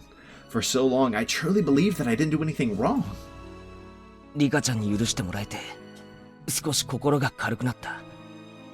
でもやっぱり俺の罪は同じ形で滅ぼさなきゃならないんだ。 And you can atone for it by preventing it from happening again. レナの目は俺が覚ます。 Rena risked her life to save me. She cared about me until her very last moments. She trusted me. She believed that her words would reach my heart, so she kept saying them. Until I cracked her skull. I don't care if I die. Rena died for me. I can die for her too. I was such a fool for failing to understand my friend's feelings. That's why I didn't understand what she was saying. But Rena might be different. この世界はもう狂っちまった。でもだからといって諦めていいなんてことはねえんだよな。諦めるってことは信じないってことだ。 Oh, brother. My brother's in the room right next door playing music so loud. Like, making it. Does he, like, have an amp or something? Oh, goodness. I'm sorry. 俺はレナを仲間の絆を信じるぜ。だからまだ間に合うんだ。惨劇は回避できる。運命には抗える。俺たちはあがく。そして掴めるんだ。その先の未来。 Rika-chan nodded with a serious look on her face, and she put her hand in the pocket of her skirt. ケイチ、私も諦めない。 You seemed like you were giving up, Rika. この世界から希望を失ってたまるものか。 Maybe she couldn't actually bring herself to not be an active player, you know? 私は Yep, 数えきれない失敗に that's 疲れ果 exactly て what た。 happened. だから世界が狂い出すことに諦めを感じるようになってた。だからもうレナがどうなろうと知ったことではないと Yep. ゆうべ思った。でもそれは間違いだった。戦おうとする意志がこんなにも美しく、神々しくて、そして運命すらねじ曲げかねない奇跡が起こせることを知った。 So Rika and Keiichi are gonna fight for Rena. だから私はもう一度戦おう。何度でも戦おう。 She briefly kind of lost that hope, but it seems like she got it back, and especially with Keiichi remembering everything, now she's really got it back. その先の未来に至れるまで何度でも。リカとケイイチさんが何の話をしてるのかさっぱりわかりませんでしたよ。覚えていないのは当然なのです。ケイイチがすごいだけなのですよ。 What makes him the special exception? 私の高尚な脳みそではさっぱりでしたよ。 That's so true. Rika-chan touched Satoko's forehead to hers. でもいつかは思い出してあげてください。あなたが抗えぬ不幸の袋小路にとらわれた時、ケイイチはあなたを救おうと全身全霊をかけて戦ってくれたことを。 Chapter 3. Rika's telling her to remember Chapter 3, basically. ケイイチさんがですの？眉唾でございますわよ。ね、ケイイチ。 Is Keiichi gonna remember that now? Rika-chan looked at me, smiling as if waiting for my agreement. I wasn't sure if I could risk my life for Satoko. No, I was sure. I'd risk my life for her. Satoko is my friend. If anybody tried to make her unhappy, I'd beat them up without hesitation. I'd risk my life to save her. There might have even been a world like that. I nodded to Rika-chan. Rika-chan nodded back to me, looking happy. 前原くん、何かありましたか？ Nothing is okay right now. Chie-sensei realized that I'd finally calmed down, and she asked me that. いえ、なんでもないんです。 Yeah, I mean, he seems to be doing fine 騒 emotionally, がせ but... てすみませんでした。それより、ミオ。何？ I walked towards her. Mion stepped back, not knowing what was going on. She bumped into the blackboard. 何ケイちゃん、マジな顔でどうしたの？ Why do I feel like he's gonna give her like a hug or something? Bare minimum, apologize. I feel like it's where we're going here. I held Mion tightly. She still didn't know what was going on, and her face turned red. Crying on her shoulder, I told her the following. すまなかった。本当にすまなかった。何がよ、ケイちゃん。おじさん、本当に何のことかわかんないよ。Yeah, I mean, that's a completely fair reaction. わかんなくてもいい。わかんなくてもいい。わかんなくてもいいから。本当にすまなかった。そして、おはぎ。うまかったぜ。本当にうまかった。元気が出た。だから、俺、明日からちゃんと学校に通えるから、また明日も、学校で会おうなって。Fuck. それが、言えなくて。今日まで、感謝の言葉が遅れて、本当にすまなかった。俺はミオを、いや、仲間を誰だろうと。Can't doubt her again. 二度と疑わない。二度とだ。絶対にだ。だから、ミオ、あの日の俺を、どうか許してくれ。Mia must have had no idea what I was talking about. Of course, I didn't either. I didn't understand what I was talking about, but my sin wasn't forgiven yet. I needed to confess my sin in order to receive her forgiveness. ミオンが命を懸けてくれたことを、俺は知ってる。だから、いつかミオンに何かの不幸が訪れたら、俺は絶対に命を懸けて絶対だ。約束する。That's gonna come true, isn't it? I'm betting that's gonna happen. ケイちゃん、照れるな。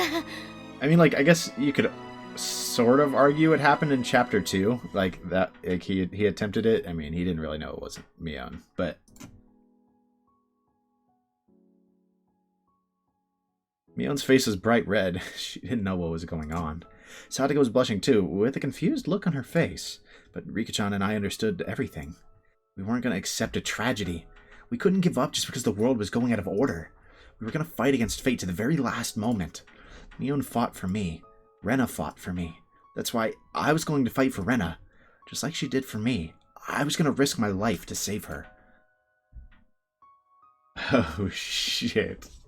This might have been my favorite subchapter of Higurashi. Seeing that finally kind of come together, right? It was only a matter of time, I felt, but still. Whoa, where are we? What is this? Okay, I thought that was the end of the subchapter. Let's just keep going for now. We'll talk about it when we reach the break.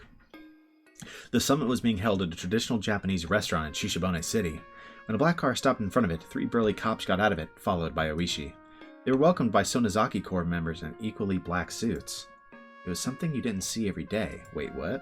What is going on here? 今日はお招きいただきまして光栄です。遅刻しちゃって申し訳ないですね。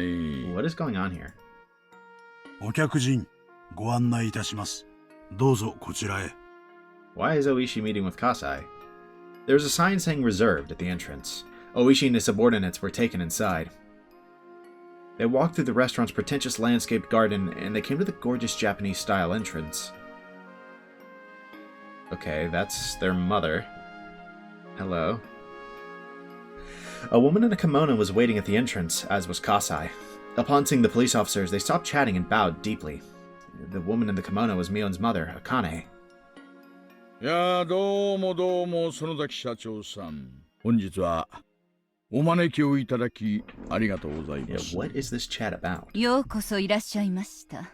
ご多忙中のはるばるのお越し、心より感謝いたします。いえ、今日はごちそうになりますよ。Bruh. ここの料亭は湯葉が有名ですからね。どんなごちそうか楽しみです。それから葛西さんもお久しぶり。直接会うのはだいぶ久しぶりになりますね。I bet. ご無沙汰をいたしております。He's got a smiling at that. まあなんかこの度はお互い戦争状態に突入しちゃってるようですが。So it might just be regarding Rena 白 and 黒 the fact 穏便に that they're both 大人の pursuing ル her. ールに従って決着できたらと思ってます。 Maybe they're trying to understand what's really going on here, because it seems like neither side really has an actual inkling of a clue as to what's going on here, although maybe the Sonozakis do, right? They might know what's really going on. I'm curious to see. こっちゃ全面戦争はいつでも大丈夫ですんで。いえ、そのようなつもりは毛頭。そりゃこちらもやりたかはないです。あんたが粘ると血の雨が降るって評判ですからね。私もいい年なんで、もう流血沙汰はごめんしたいところです。 Obviously, this was a meeting between people who hated each other. The tension in their words indicated that it wasn't likely to be a friendly meeting. それではご案内いたします。どうぞこちらへ。主催自らのご案内、痛み入りますよ。そうそう。招待状の名前は私で出させていただきましたが、今日の主催は本家でございます。 Okay, so they are the ones that might actually, like, the main family seems to be the ones that might actually be looking for Rena because of the scrapbooks, based on what she heard. But then again, we literally just saw an example of, like, Keiichi getting all of his flashbacks and remembering everything that happened and showing that the things he heard were not necessarily what actually happened.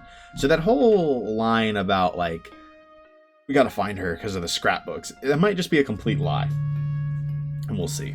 わけあって招待状の名前を変えさせていただいたことをお詫びいたします。本家。防弾チョッキを着に戻ってもいいですかね。Bro.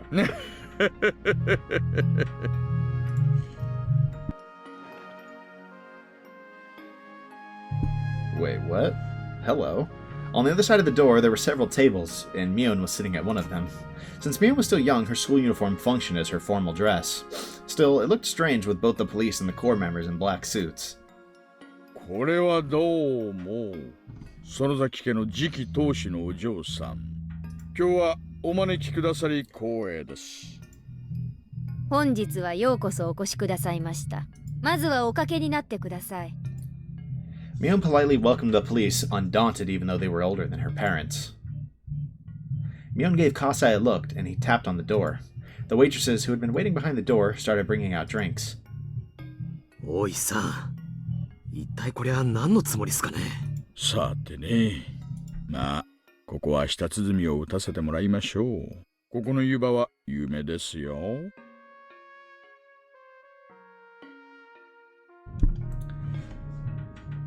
Sorry, I'm kind of muting up a little bit during dialogue because of the music that my brother is playing. It's a little unfortunate. I'm trying to finish this up before like a few hours, but he just plays music at the most unpredictable times. I'm not gonna lie. They started drinking, but the tension continued for a while.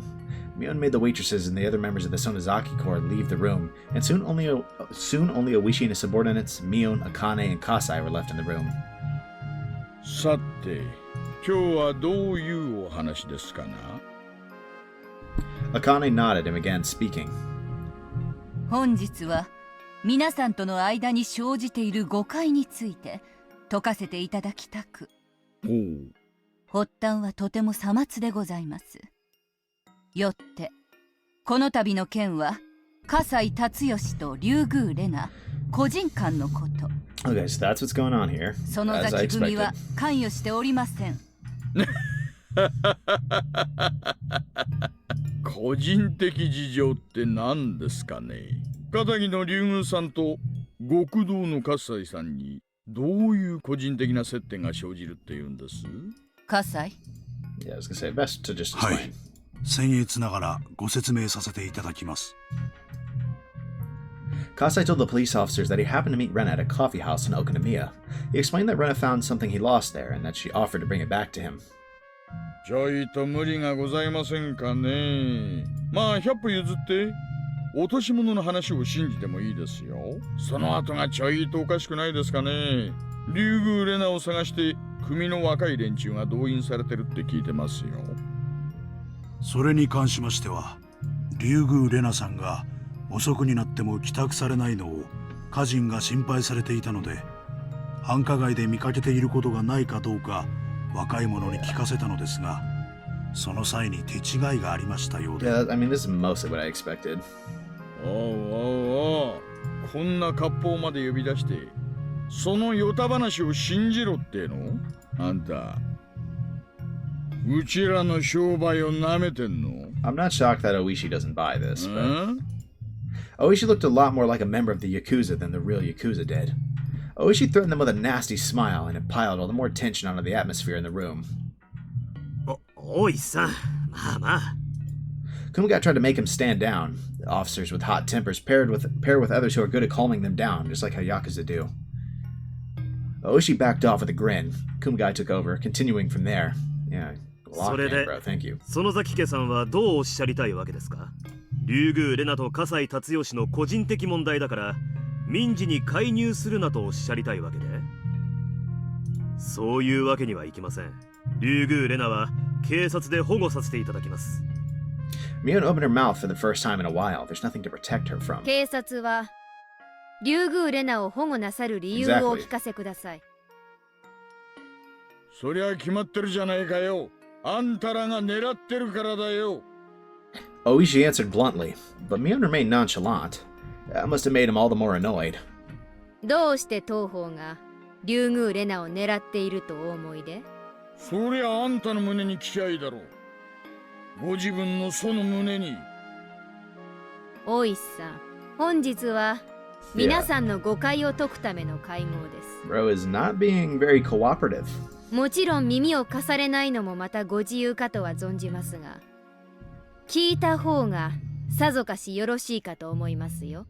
ほう。我々が何の誤解をしていると？竜宮玲奈の持っている高野美代のスクラップ帳についてある重大な誤解をされております。The officer's expressions grew stern all at once.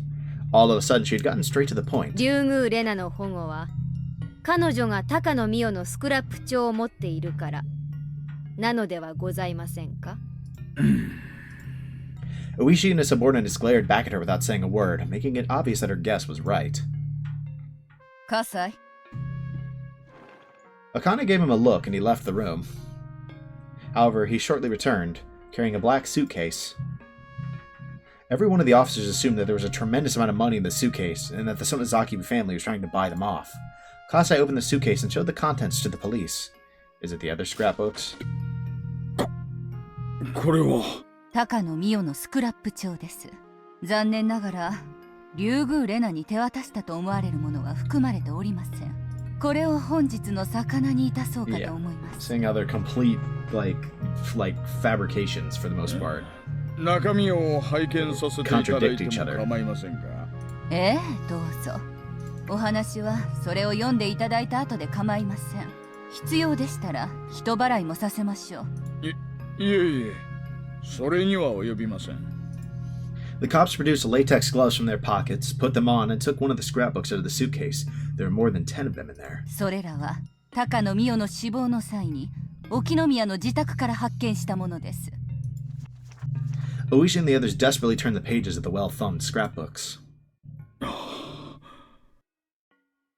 これ、間違いなく高野美代のなんでしょうね。間違いありません。おいさ、もしこれらに類するものを竜宮レナが持っているとするなら、おそらくは竜宮レナが持つスクラップ帳もそれらに類する内容でしょう。What, like complete fiction? Is he realizing how ridiculous this has all been? Oishi looked stunned by the contents of the scrapbooks. He started turning the pages faster and then closed the scrapbook roughly. ここにあるスクラップ帳、全部がこんな中身なんですか？ええ、そうですよ。納得ゆくまでご覧ください。The other officers also rapidly turned through pages. They weren't reading them, just flipping through. They took one scrapbook from the suitcase after another and flipped through the pages roughly. おいさ、こんなのめちゃくちゃです。タチの悪いオカルト小説ですよ。冥界と現世が激突して霊魂が流入したこれを証拠として採用しろって言うんすか？ああ、そっちは冥界の仕業なんだ。俺のは地底人の仕業って書いてあるよ。This one is about classified weapons of the Nazis. This one is about the legacy of the Mu continent. That one is about Aussie, the mysterious creature in Onigafuchi swamp. Aussie, bro, are we serious? おそらく竜宮レナが持つスクラップ帳には皆さんもよくご存知の寄生虫説が記されているのだろうと察します。The police were dumbfounded. They couldn't believe what they were seeing. The other officers were shooting glances at Oishi. They hadn't said anything to him, but they never really believed in the story of the parasite, let alone the bioterrorism. But Oishi had believed it and told them he had proof. None of the scrapbooks in front of them said anything about parasites, but it was easy to assume the contents of one scrapbook were no different in nature from another. In other words, all of them were just crappy occult novels.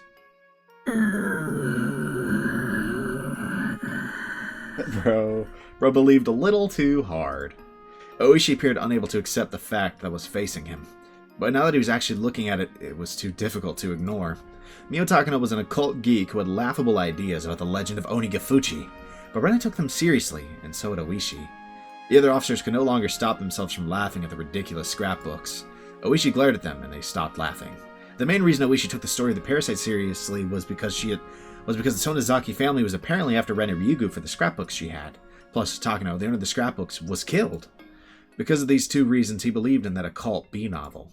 Oishi was frustrated without a doubt. He has to accept that he was wrong. Oishi was eager for any information that could help him solve the series of mysterious deaths of Hinamizawa before he retired. A combination of a number of factors made Takano's ridiculous theory become highly creditable to him. いくつかお聞きしたい。高野美代はどうして？高野美代についても富武二郎についても当家では一切関知しておりません。そりゃそう言うだろうな。自分のことを嘘つきという嘘つきがこの世にいるわけはない。あらあら大石さん、当家で始末したなら死体が出るとお思いで。And that's fair. Mion wore a cold smile. She had said too much. Akane cleared her throat as if to condemn the statement, and that made Mion shut her mouth. Oishi glared at the young successor, but he knew she was right. じゃあ、竜宮レナをなんで追ってるんだよ。It was literally Kasai's personal matter, and then you start going after Rena because of hearing about them looking for Rena, right? Because of Kasai's personal matter. And then the Sonozakis were like, we have to help me or 初め Rena. から追っていないと申し上げておりま Or す。 specifically Mion. 確かにそう見えてしまう誤解が生じたことはこちらのミスです。その点につきましては私よりお詫びさせていただきます。The reasons which made Oishi take Rena's delusion seriously collapsed one by one. Mion and Akane looked at each other. They must have decided to let Akane speak. She did so firmly. 当家からのお願いを申し上げさせていただきます。当家ではこのような世まいごとの内容に踊らされて警察と事を交えるのは望むところではありません。伝え聞くところでは県警防対本部の三海氏が公安部と調整をされていると聞いております。何かのさまつな口実をきっかけに当家に関連するすべてに対し一斉捜査を入れられるおつもりとか。That had been at Oishi's request. Oishi took Rena's story seriously, and he wanted to find the research facility that was developing the parasite. He was intending to use it as a proof of the potential bioterrorist attack. But as he had no idea where to start looking, he tried to conduct simultaneous raids on all the facilities the Sonozaki family owned in the entire prefecture, in cooperation with the task force for gang groups and public safety. Normally, the circumstantial evidence he had wouldn't be enough to get their cooperation. In fact, public safety doubted Oishi's source because they hadn't heard of any potential terrorist attacks. They trusted their information network. But Oishi took advantage of his long career and his old friends, and he managed to get them to cooperate. Oishi's face broke out in a nervous sweat. Needless to say, he realized he was completely wrong. 当家もダム戦争の当時はいろいろとご迷惑をおかけいたしましたが、すでに昭和も60年代を前にし、時代の移り変わりを感じております。I can see why Oishi would struggle to accept that. そんな中、当家もまた弱きを助け、強きをくじく任教団体でありながらも、時代に即した平和的な路線を模索しているところです。そんな中、警察の一斉捜査を頂戴しては、手前どもの面目が丸つぶれでございます。あんたんとこの面目なんて知ったことじゃないよ。叩きゃ誇りが出るんだ。一斉捜査は決行しますよ。誇りが出れば結構ではございますが、出なかった場合、いくら大石さんといえど、決して軽んじれない責任問題に発展するかと存じますが。That's true. 上等だよ。牛と全面戦争するか。それをお望みでしたら、どうかお気が済むようお仕事をなされてくださいま It's せ。 telling him he's not going to find anything. 当家はいつでも受けて立ちますので。Akane Sonozaki didn't betray Oishi's expectations. Although her right to become the successor was taken away, Akane had been through a lot more than Mion. Oishi couldn't back out now, but he knew it was a fight he probably couldn't win. Kumagai butted in and tried to calm him down. 一斉捜査を控えることに対する見返りは？ Mion answered this time. 双方の友好の証としてそのスクラップ帳を皆さんに献上いたします。そのスクラップ帳があればまだ高野美代を出しに矛先を引っ込めることもできましょう。These scrapbooks proved how ridiculous Mio Takano's theory was. Takano was dead anyway. Oishi could show people these scrapbooks and say he was fooled. He could still pretend the whole raid thing never happened. He might have to take responsibility for it, but if he didn't back off now, there'd be no doubt that he'd face a hopeless mess. If he was going to back off, it was now or never. The administrative staff at his station weren't exactly fond of him. If he made such a huge mistake right before his retirement, people who'd been looking for a chance for revenge would cut his pension with glee. His pension was decided by multiplying his base salary by a certain number. If they cut his base salary, there was no way he could avoid a big reduction. おいさん。 He decided to back off. It was hard for him to admit mistakes at his age. He grimaced with anger. あとはクマちゃんに任すわ。ちょっと飲みすぎちゃったみたいです。私はちょいと縁側で夜風に当たってきます。失礼。Yeah, I mean, that's as good as admitting defeat. Oishi stood up quickly and left the room, making a lot of noise as he walked.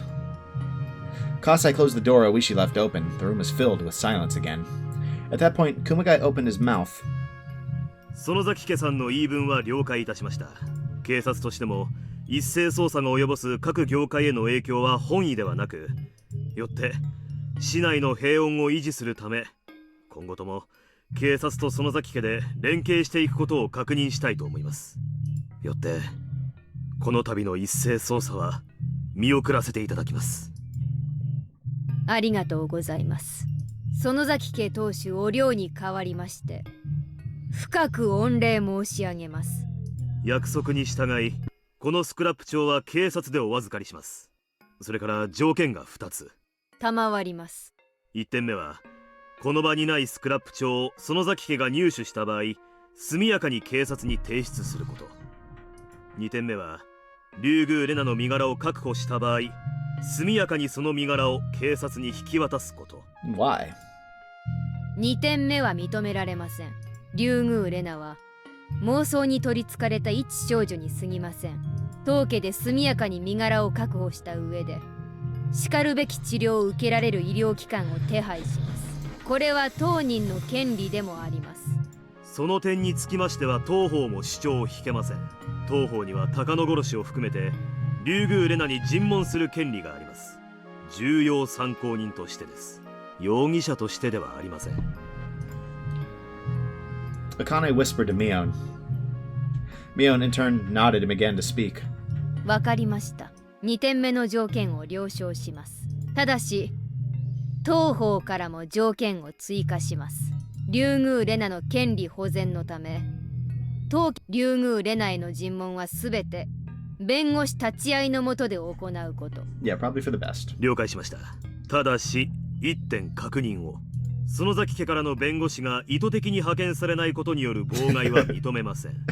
They've played these games before. 警察は竜宮レナの身柄を確保した後、直ちに尋問を開始します。当家も問題ありません。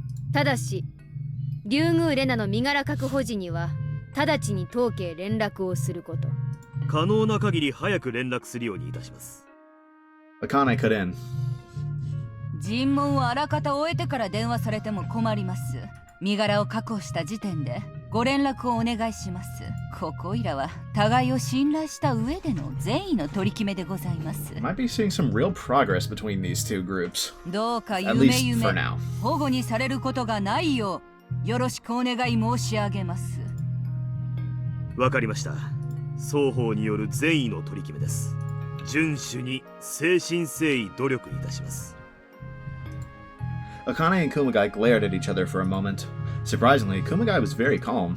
He was always in the shadow of Oishi, who was loud and noisy, but he had as much guts as his superior did. Oishi was good at taking care of matters in a rough and threatening kind of way, but Kumagai was good at negotiations like this. The meeting ended, and the police stood up from their seats. The tension in the room had finally ceased. Kasai put the scrapbooks back in the suitcase and handed it to Kumagai. Kumagai looked at Kasai, nodded lightly, and took what was offered him. イタリー製の最高級カバンです。今日のお土産に含まれますので、どうかお持ちになってくださいませ。いえ、お約束ではスクラップ帳のみをお預かりすることになっております。カバンは後日、園崎組事務所へお返しに伺わせていただきます。それでは失礼します。園崎家当主お涼さんにもどうかよろしくお伝えください。The officers left after bowing to Mion. Okay, for a second the way that music cut out, I was a little worried something crazy was about to happen. After making sure that the police had left the hallway, Mion sighed heavily and finally let go of her tension. She spread her feet on the floor, flapping the rim of her skirt. いやー、肩が凝っちゃったよ。お母さんがやってくれればよかったのに。バカだね。あんたの方が肩書きが上なんだよ。こういうのは年じゃなくて肩書きなの。 Yeah, in a family like that. 葛西、中井に行ってビールでも持ってこさせて。あと外の若いのも呼び入れて何か冷たいのを振る舞ってやりな。ビールだけでよろしいですか？ああ、この子はダメダメ。オレンジジュースでも頼みな。Some orange juice, bro. 子供扱いして。Literally just talking about how age doesn't matter, rank does, and then hit her with the, yeah, you get orange juice. 肩書きが上でも全然大人扱いしてもらってないよ。Guess not. いくつになってもでっかい子供だよ。それはそうと、今回の一件、お父さんがだいぶ手回ししてくれてるんだよ。よーく感謝しときな。葛西もね、あんたも片木と会うときはもうちょい気を利かせな。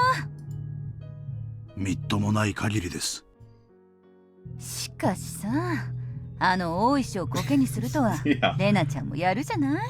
I think it's not as difficult to make a fool out of Oishi as you'd think in his current state, right? I think he's trying desperately to latch onto anything that he thinks would lead him to what, like, the truth in Hinamizawa is, right? We saw in chapter 1 with Keiichi, right?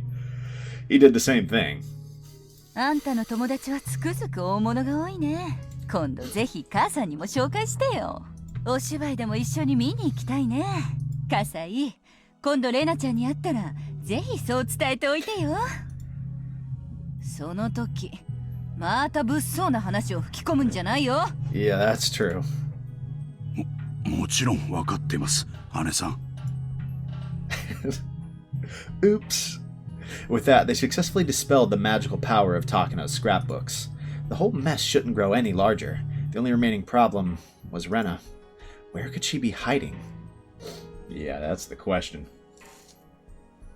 That is the question, isn't it?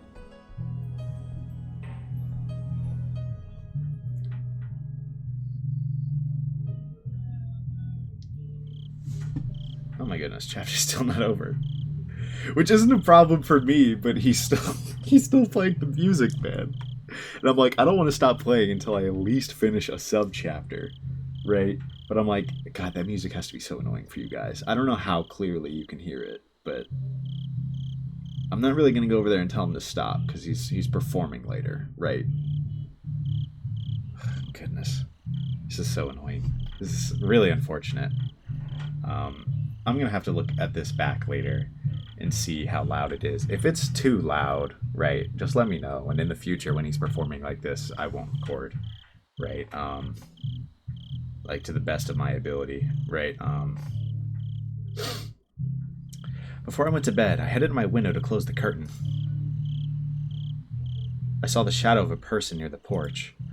Who could it be so late? Well, I didn't have to guess who it was. There was only one person I knew who might come to see me so late. I opened the window and looked more carefully this time. I was right. It was Rena. Is this going to be like the reverse of the rain scene from chapter 1? She was just standing still under the light. I wondered how long she'd been there for. It didn't look like she was going to ring the doorbell. She was just standing there. She seemed to be asking herself whether to ring the doorbell or not. For how long had she been hesitating in front of my door? It looked like even standing was giving her a hard time. She looked very tired. I ran down the stairs, put my sandals on, and rushed out of the house. You need to, like, contact Rika. Rena looked surprised to see me, even though I came out after making a lot of noise. Rena!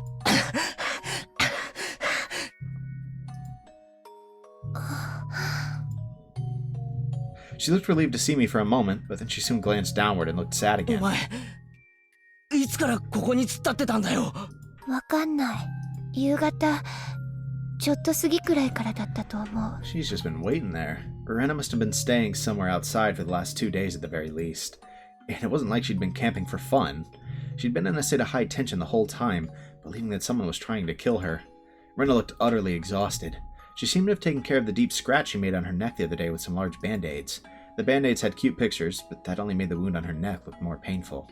I saw some band-aids hooked with blood on her arms and body too, and I could tell she made them herself. She had more scars than she had last night. とにかく中に入ろう。この2日間、ろくなものを食べてないんだろ。When I tried to take her in the house, she refused with a vague expression on her face. It wasn't that she didn't want to go into the house. It was more like she had to refuse because she thought she didn't deserve it. もうね。ダメなの。今のこの瞬間も、私の全身の中で、ウジ虫がうごめいてて、かゆくて、かゆくて、溢れ出しそうなの。なあレナ、多分それは何かの病気なんだ。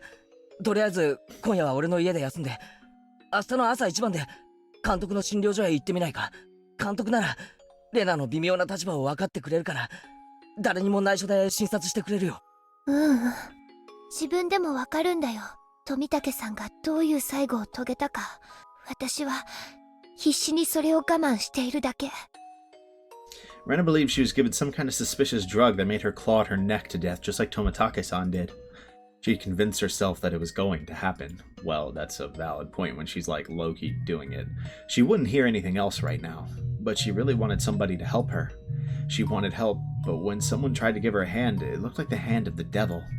If this was some kind of disease, what a horribly depressing disease it was. 私ね、どういう最後になるかわからないけど、多分もうそんなに長くないと思うの。そんなことねえさ。無敵の部活メンバーリュウグウレナがそんな程度でくたばるかよ。I was gonna say, he's not just gonna let... ありがとう。He's not willing to just let it happen like that. それでね、but... 死んじゃう前にケイチ君にどうしても謝りたかったの。謝る？何をだよ。私昨日すごくいけないことを言ってケイチ君を傷つけた。The fact that she has the ability to still come and apologize for that is kind of crazy. Knowing how Keiichi did in this situation. She must be talking about last night. She trusted me, but when Oishi-san told her about my past, she felt betrayed. And after that, everything I did out of goodwill seemed like the opposite to her. I know what it's like. I once felt the same way about you, Rena. 私もね、昔引っ越してくる前、とても悪いことをしていた。We know. And you don't have to tell us. I feel like that's where Keiichi is going to go with this. I hope. そうか。そうなんだ。Yes, you did. ケイチ君みたいに You might not remember. おもちゃの鉄砲で撃つのなんかと比べ物にならないよ。金属バットで頭が割れちゃうくらいに殴った。みんな大怪我だった。他にもね、学校のガラスとかいっぱい割って歩いたり。Rena needs the same speech Keiichi got earlier. それからね。I know. But I don't really care about any of that. You did that before you moved here. That's why you stopped being Reina Ryugu and became Rena after you moved here, right? To me, you're my best friend who's very kind, thoughtful, and fun. That's the most important thing. I don't care who you were before. ね、私ももっともっといっぱい悪い。ケイチ君のこと仲間じゃないなんていう資格。それは俺もなんだ。俺も最初レナの過去のことを聞いて恐れた。She's somehow gonna suggest, like, tell her about the alternate timeline? そっか、知ってたんだ。Rena laughed sadly. She seemed shocked to find out that I knew about her history when she thought I didn't. でもだからなんだよって思ったぜ。No, you weren't. 引っ越してくる前にレナがどんな大悪党だとしたって、それでレナはいろいろと泣いたり笑ったりしながら人生を積み重ねてきて、それでひなみ沢に引っ越してきて誰にも恥じなくていい生活をしてるじゃねえかよ。 Bro, look, I respect you saying this, but that is not what you were like at all, bro. Not at all. 前の町で悪いことがあったとしたってレナはそれを悔いているならどうでもいいことだったんだよ。その結果リュウグウレナってやつが尊敬できる人間に成長できたならどうでもいいことだったんだよ。 I should have noticed it earlier. Rena is Rena. That's why she's Rena Ryugu. I couldn't understand that simple thing when she said she wasn't Reina. レナも聞いたろ。俺も悪いやつだった。バカだったんだ。なんてバカなことをしたんだと後悔した。だから引っ越しは人生をもう一度やり直すいい機会だと思ったんだ。だから俺はひなみ沢では自分で自分が好きになれる前原圭一だったと思ってる。 Feels like Keiichi's grown even a lot just this chapter. それはレナもなんだろ。茨城でどういう生活だったかなんて関係ない。ひなみ沢にいる竜宮レナが大事なんだ。だから竜宮レイナが何者だろうと俺には全然関係ないことだったんだ。そうだよね。新しい自分をやり直せる機会は何回あったっていいんだ。Kind of literally true in Higurashi's world, by the way. そんな機会があるから俺たちは何回も失敗しながら傷つきながらもっと大好きになれる自分を探してさまよえるんじゃないかよ。人生に一度や二度のつまずきなんてつきものなんだ。だからそんなのにへこたれないで俺たちはどんどん成長していかなくちゃいけないんだ。だからそんなたくましい人の膝に残るかさぶたを見ておぞましく思うなんて最低のことだったんだよ。 It doesn't matter how many times you fall. When you go through a lot of pain, you can be kinder to others. So I don't need to know your past. And even if I knew, it shouldn't have changed the way I treated you. But we were fools. We couldn't understand that until we went through things like this ourselves. Mio knew that from the beginning. We were such fools. We hurt each other and we made each other cry. だから竜宮レナはこれまでも今もそしてこれからもレナが辛い時きっと俺が助けるから俺を信じてくれ。ありがとう。ケイチ君を信じるよ。It's very tragic, but what she said isn't true. She probably didn't mean to lie, but I knew she didn't trust me from the bottom of her heart. My words didn't reach her. I knew that because Rena kept telling me to trust her that time. She kept saying those words, while I kept hitting her with the bat. But they still didn't reach me. 私ね、もう多分長くない命だと思うけど、こんな素敵なケイチ君がいるひなみ沢を救うために頑張るよ。No, Rena. 奴らなんかにこの村を乗っ取らせない。みんなで楽しく過ごしていた日々を取り戻すために私は戦うよ。奴らの陰謀を必ずやっつけてみせるから。 Yeah, she still doesn't really get it. She said that she trusted me, but she didn't understand anything I was saying. Even if I kept telling her that the conspiracy was Takano-san's delusion, it wouldn't reach her. ありがとう、ケイチ君。レナを許してくれて。I do. I forgive you. So, please forgive me for what I did to you. きっとひなみ沢を救う。だからケイチ君、力を貸して。ケイチ君だけは信じられる。ケイチ君となら救えると思ってる。レナ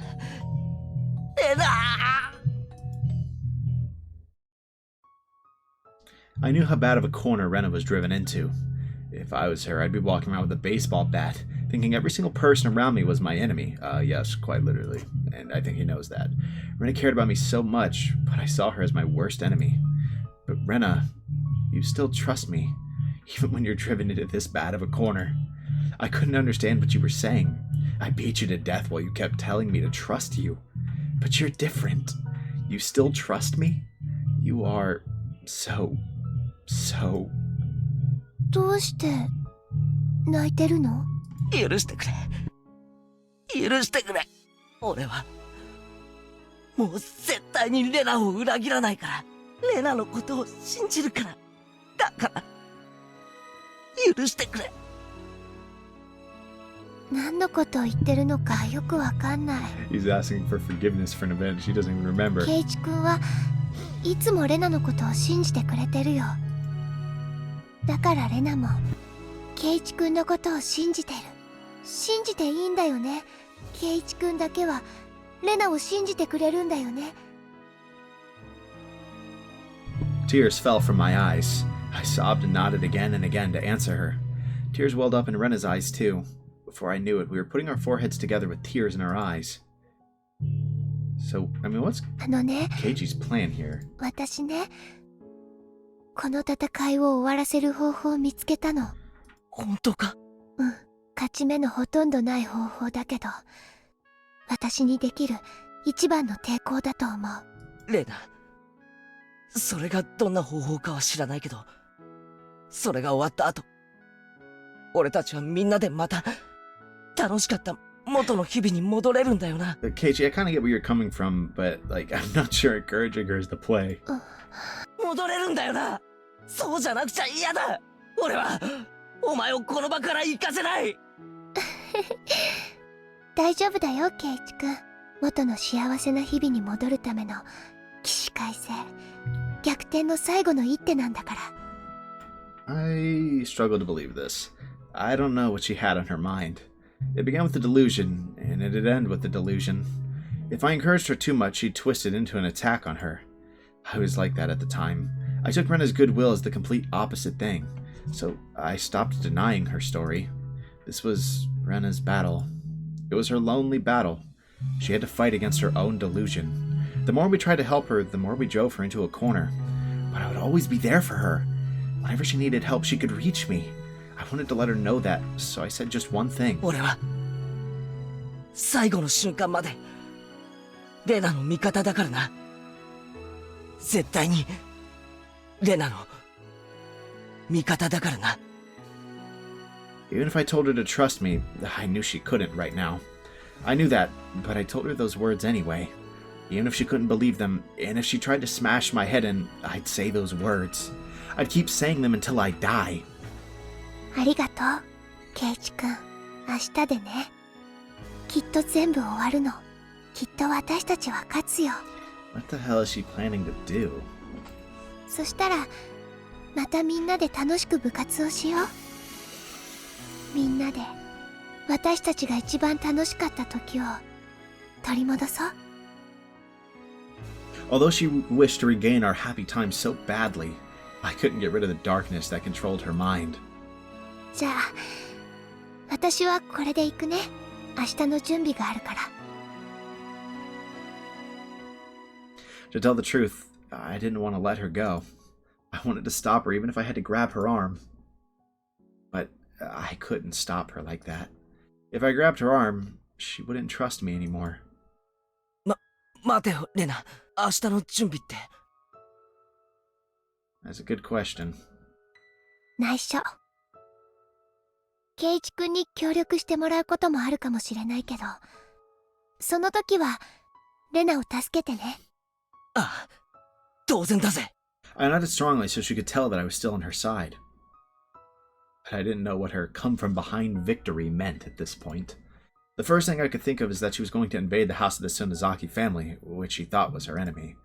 So I called Mion to warn her after Rena left. Mion laughed bitterly and said, "Why does everybody want us to be the bad guys so much?" But she understood the situation.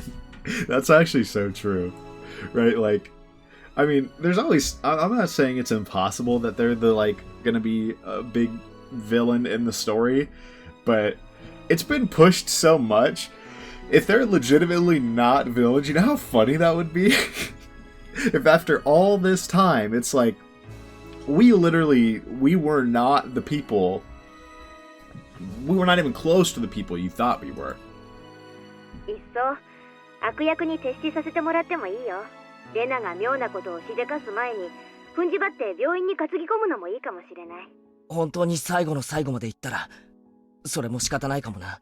でもレナを信じたいんだ。最後のギリギリまで。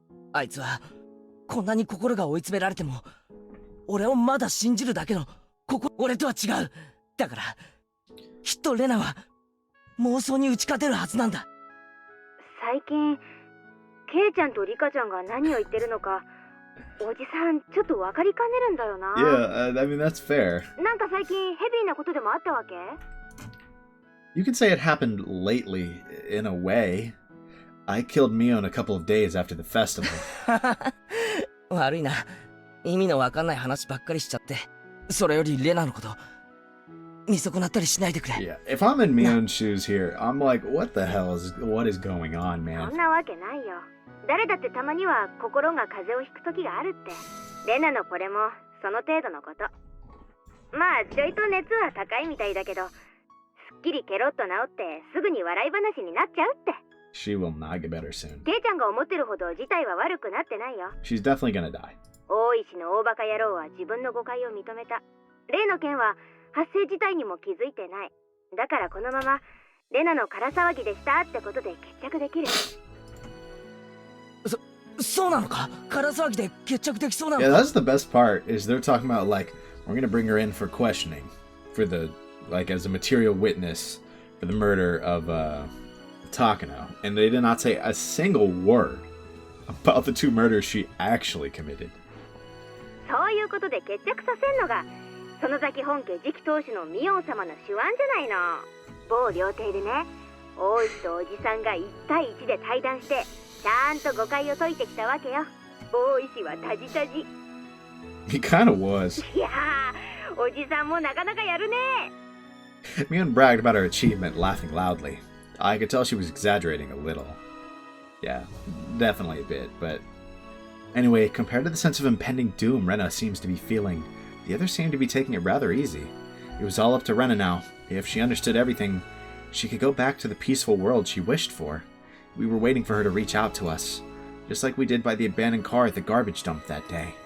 Rena, I couldn't win, but I know you can, because you're the one who told me to have faith until the end. So I know you can win. That didn't mean that she could literally win the last battle she was talking about earlier. But Rena would win. She'd win, and she'd regain her peaceful life. Okay, that's gotta be the end of the chapter.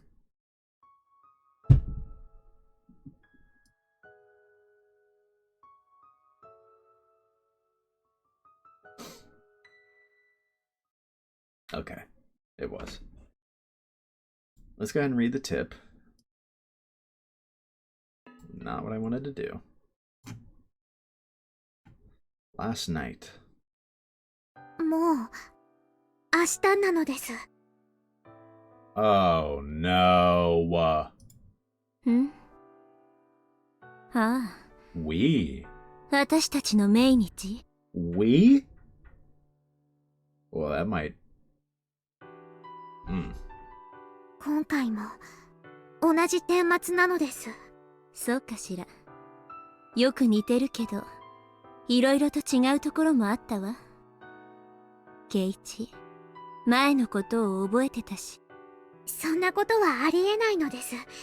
覚えているわけ、いや、知っているわけはないのです。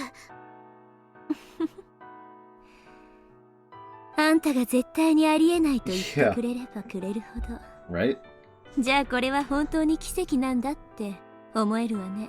Correct. どうせ今回もおしまいです。 Maybe. おしまい。 We'll see. もうすぐ終わる。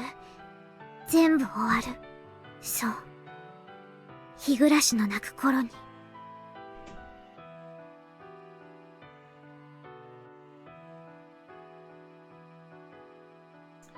Was it all going to end anyway? The more often you throw a die, the closer the total will get to the average. When you throw a die 100 times, even if a miracle happens and you get a 6 twice or 3 times in a row, the total will average out in the end. That's a fact of statistics. But when you throw a die 100 times, the total number ranges from 100 to 600. The more you throw, the greater the likelihood that the number will converge on the average. But the truth is, the more you throw, the more possible outcomes you create. There are 500 different futures you can create by throwing a die 100 times. There are 5,000 different futures you can create by throwing a die 1,000 times. There might be one future among them that enables you to actually finish this never-ending game of dice. Keiichi showed me a miracle, and it taught me that it's not a waste of effort to keep throwing the die. Don't give in to something like an average. イラつく背中を見せるわね。どうせ今回もダメだろうって、そういう哀愁でいっぱいよ。私だってどうせダメだろうと思ってる。でもね、最後のサイコロを投げるまで私は諦めない。 Okay. ケイイチが教えてくれた。 W. Keiichi. 今回は何かが違うの。だからそれを信じてみる。リカは本当に強いのです。まあね。あんたよりはずっと若いし。What?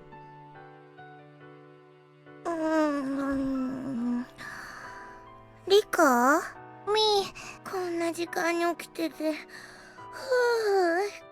夜更かしはダメでございましてよ。ごめんなさいなのです。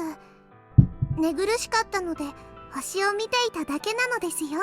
もう寝ますです。そうなさいませ。おやすみリカ。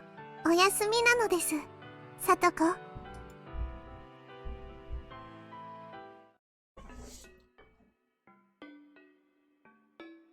That was an interesting tip.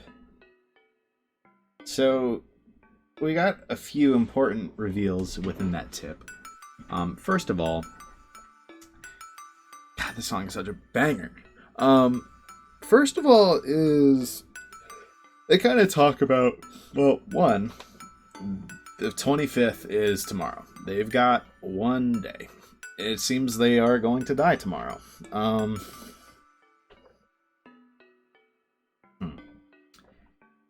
Rika obviously said no such thing regarding this to Keiichi, so Keiichi isn't really going to be able to try to save them. The other interesting reveal is them saying, "We die tomorrow," which is a big deal, by the way, because literally earlier I was like, what are the odds that like one of them dies and the other is the one resetting? And it's like, nope, that's wrong. That's just wrong. That can't be true if they're both dying. So literally that theory I had at the beginning of the video before it even started, wrong already. Banger. I mean, at least they addressed it, I guess. We'll take it. That does kind of raise an interesting question still, is exactly like what is going on with chapter 4. It seems that Keiichi remembers chapter 3, so that actually makes me definitely think that this chapter is set after chapter 3. Therefore, chapter 4 either is set after all of this, or like the loop isn't immediate, or maybe it's like the timeline keeps going type thing, right? And Rika and not Rika kind of move timelines, but the timeline itself isn't like destroyed, right? It might not be a literal time loop. It could be like alternate world lines type thing. I don't know. I don't really know. It's kind of finer details. Point is, I guess really they're both dying, so it's not like one of them is just hidden, the other is and lives and is just resetting. So any understanding I might have of what I still assume is time looping, it seems to just be incorrect. And I don't really know what to make of it. Now the other interesting thing is right at the end is it turns out the one who sounds younger is actually significantly older. We'll just scroll back up. Yeah, I know that because I'm a lot younger than you.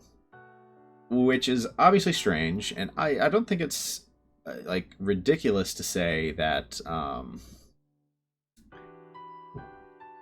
I mean, I think that's obviously a pretty big deal. I'm honestly starting to think that, I'm wondering if just straight up the question mark, not Rika, is what if it's literally just Yashiro-sama, like the OG Yashiro-sama, right? I don't know. You gotta wonder why they're stuck in such a seemingly young form. I mean, maybe they just have a voice like that, but I don't know. I'm kind of assuming we've got two people with those general kinds of actually earlier I was kind of suggesting that it might just be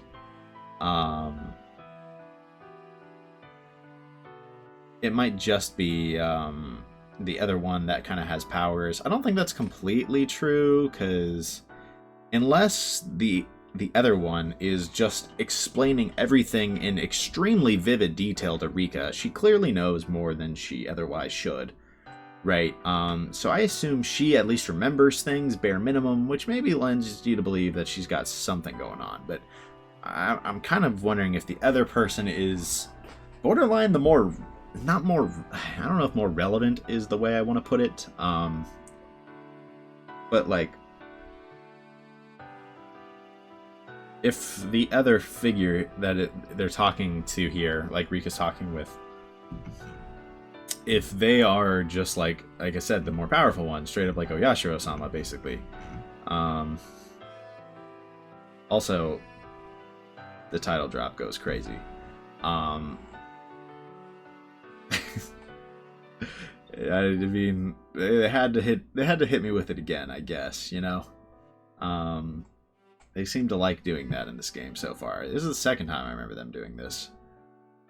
I know this isn't exactly the title, but it's more or less the title. Like, it's literally just reordered.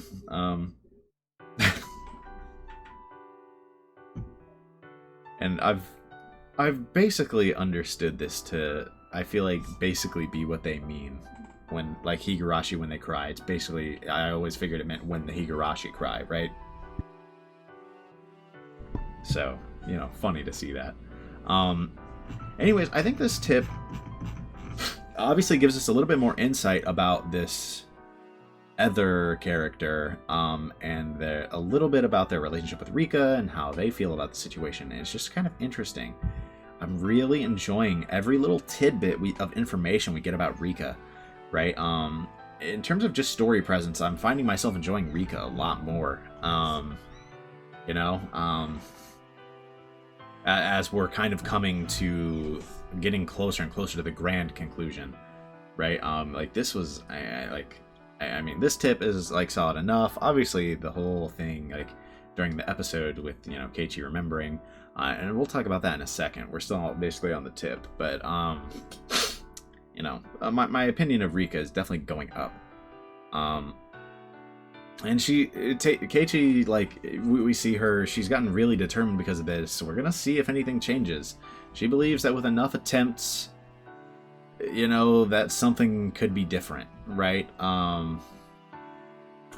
This other character is saying she's strong for that, and like I said, Rika says that's because she's a lot younger, which is interesting when the other one sounds younger, right? So, like, that's why I said, like, I kind of wonder if they're straight up just like Oyashiro-sama. Like, Rika just kind of has part of that power, or maybe has it in full as well, and they're both trying to figure out how to escape the situation. Still, like I said, I really don't know what is causing the time loops, or, like, you know, whatever is happening. I really don't know what's going on now that, like I said, it can't just be what I thought it was. So, let's go on and talk about the chapter as a whole. This was arguably my favorite sub-chapter we've seen. Of any one sub-chapter,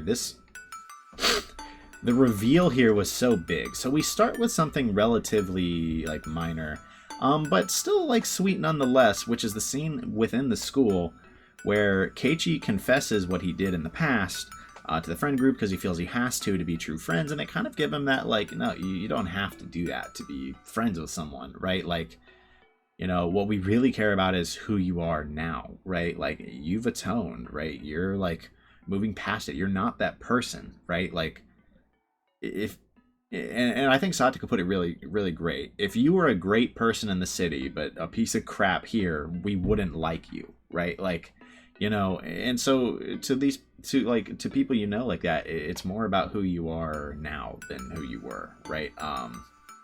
And so, I don't know, I thought that was a really nice message. I really liked that, but it was just right in the middle of this.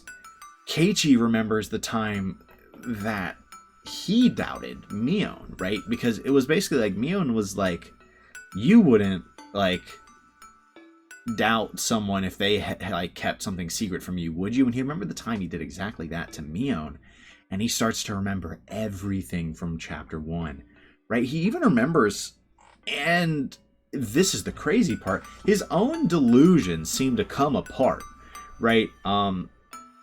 The Moki, right, which he called something else in this chapter. I don't know if that was like another name for the same thing or what, or if it was like a weird translation thing in the first place, like in the first sets. I don't know. Point is, whatever treat he was given, right, for example, right, he said there was never a needle in it. Like, I was just that paranoid, right? They were just coming in to check on me because I had a cold, right? And they brought me snacks, and they were like, hey, I hope to see you at school tomorrow. And he was just so scared of everything that he found a way to take everything the wrong way, but he still saw everything correctly. And I guess that's what's crazy, right? Is like I said, is the fact that he still saw everything, right? As normal, like somewhere deep down he knew what was really happening, right? And when we move on and he remembers that he killed them, he remembers killing Rena and Mion, which is crazy, right? And that's a crazy big moment. He starts losing it at that, because he realizes not only did he not trust them, right, because of the secrets, he actively hurt them and did a little more than hurt them, which I mean, just what a crazy, like him remembering that in that moment is just insane. And it really, that's where we're going, huh? Right? The question is that going to remain true in future chapters, right? Are we going to get this moment in every chapter, or is chapter 7 going to be a direct continuation of 6? Obviously, it depends on how 6 goes, right? If Rena gets cooked, right? If she dies, right? Then we can probably assume that 7 and 8 are not going to be direct continuations. Probably.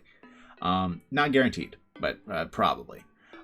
Things might come to a head in this chapter, but you gotta wonder if, with all of this happening, are we gonna get Rika, being like, hey, Keiichi, right? You remembered in another timeline. How about you remember in this one, bro?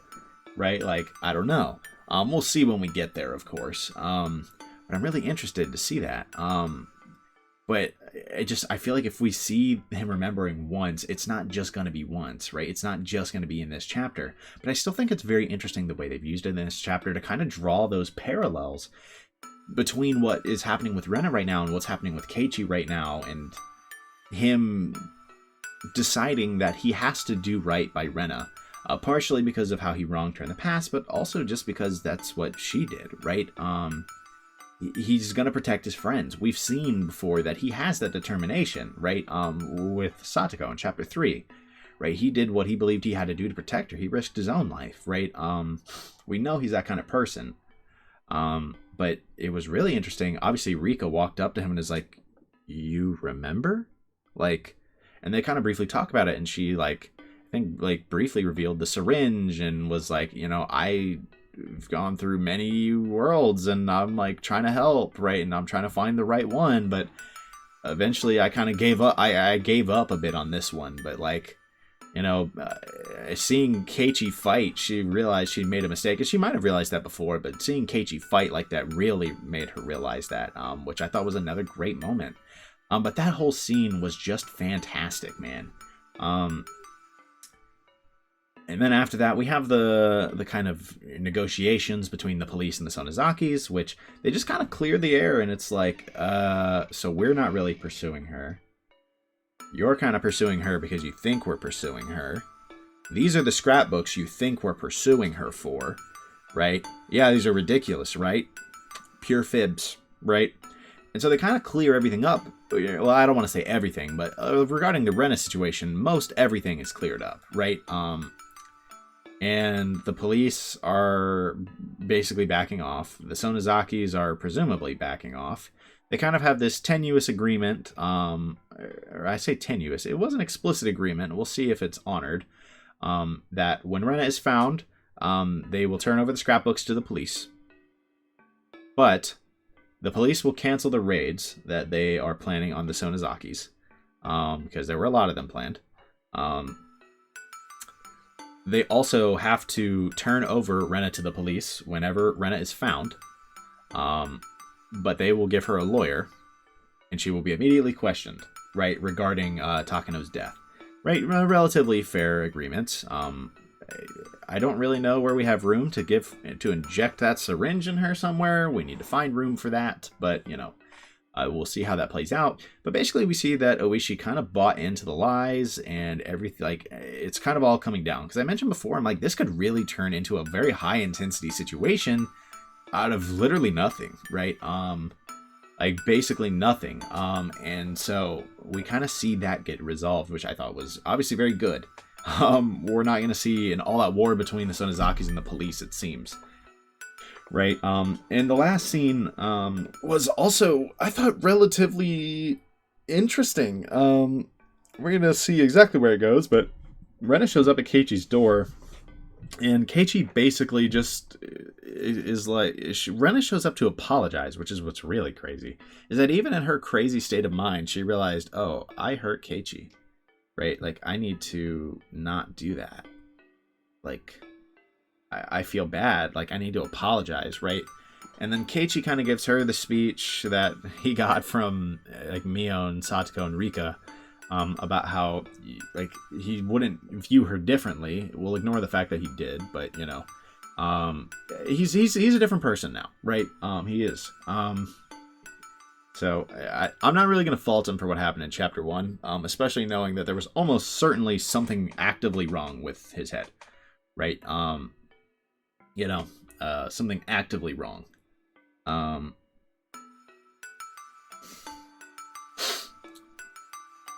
So the big thing, though, is Keiichi kind of is like he wants to try to get her to trust him and to stay and to just relax, and she's not going to. She's got some plan for a come from behind victory. We're gonna see what that is, but I have a feeling this isn't gonna go well. Keiichi, like, basically tells her, look, you can rely on me, and she appreciates that, but, like, I don't know, I don't think she's going to, like, she's clearly not planning to stop whatever she's doing, for Keiichi's sake. So we're gonna see if she, like, puts herself in danger. I hope she makes it out, but I don't love her chances. And then you've also got the question of what's gonna happen to Rika and the other character, right? If you looked at the tip, it basically suggests the 25th is the next day. Like, so today was the 24th, and I'm like, oh my goodness, right? So what's gonna happen with Rika? What's gonna happen with Rena? Is there any are there any truths left to be learned? Right? We're certainly getting some answers, like, for sure, but I still can't help but feel like there's gonna be a big lore drop still, right? Regarding what is causing people to go crazy. I just feel like that's where we're going to go, right? Whether it's parasites or not, like whether I'm wrong about that or I'm correct about that. I certainly hope I'm correct about that, but we'll see. We will see. But there's still a lot, I think, that can be like that we have to look forward to. For whenever I do the next subchapter. I'm just going to call this video here. Honestly, I want to do the next subchapter, but my brother is back to playing music. So our video's already decently long enough. I'm like, it's probably best that I just stop it here for now, which is unfortunate. So I hope to get the next video, which I assume will be the finale for real this time. I hope to get it out soon. I meant to record this yesterday, but I don't know if this happens to you guys, man. I got home, I worked out with my brother, and that was all fine. But oh my goodness. When it rains outside, when it's raining outside, it is not possible for me to not take a nap, right? Every force in my body compels me to, right? I know that if I lay in that bed, I'm going to take a nap, and I'm not going to play Higurashi When. I'm just so damn tired, it doesn't matter, right? And so that's what happened yesterday. I ended up taking a nap until like midnight, and so it's going to be fun waking up for work tomorrow, because I was up quite late. So, yeah, I meant to do that earlier. Also, let me know in the comments if the music in the background is annoying. There's not really much I can do to stop him from playing it. He's trying to get into music, right? Like, I can't really be like, hey, stop playing music, right? You know, but I can try to record at times when he's not doing so. It's hard to find those times. It's just kind of random, but if it's something you can actively hear and it's a bit annoying, yeah, like, just let me know, and I'll do my best to avoid, like, overlapping those two, right, in the future. But that's all I've got time for, at least for now, unfortunately. So I hope you guys enjoyed the video. I thought this was another great sub-chapter. I'm really enjoying Chapter 6. I think it's going to be hard to say that this isn't my favorite chapter after we finish this. Right, for a while there, I was like, I might still like Chapter 5 more, but it's starting to really feel like there's no way, right? Chapter 6 is just so good, man. I can't believe I stopped in the middle of this. God. Jesus, man. Oh my goodness. But, like I said, that's all I've got time for. I hope you guys enjoyed the video. The next video should be out soon, and when it does come out, I hope to see all of you guys there. Until then, though, peace.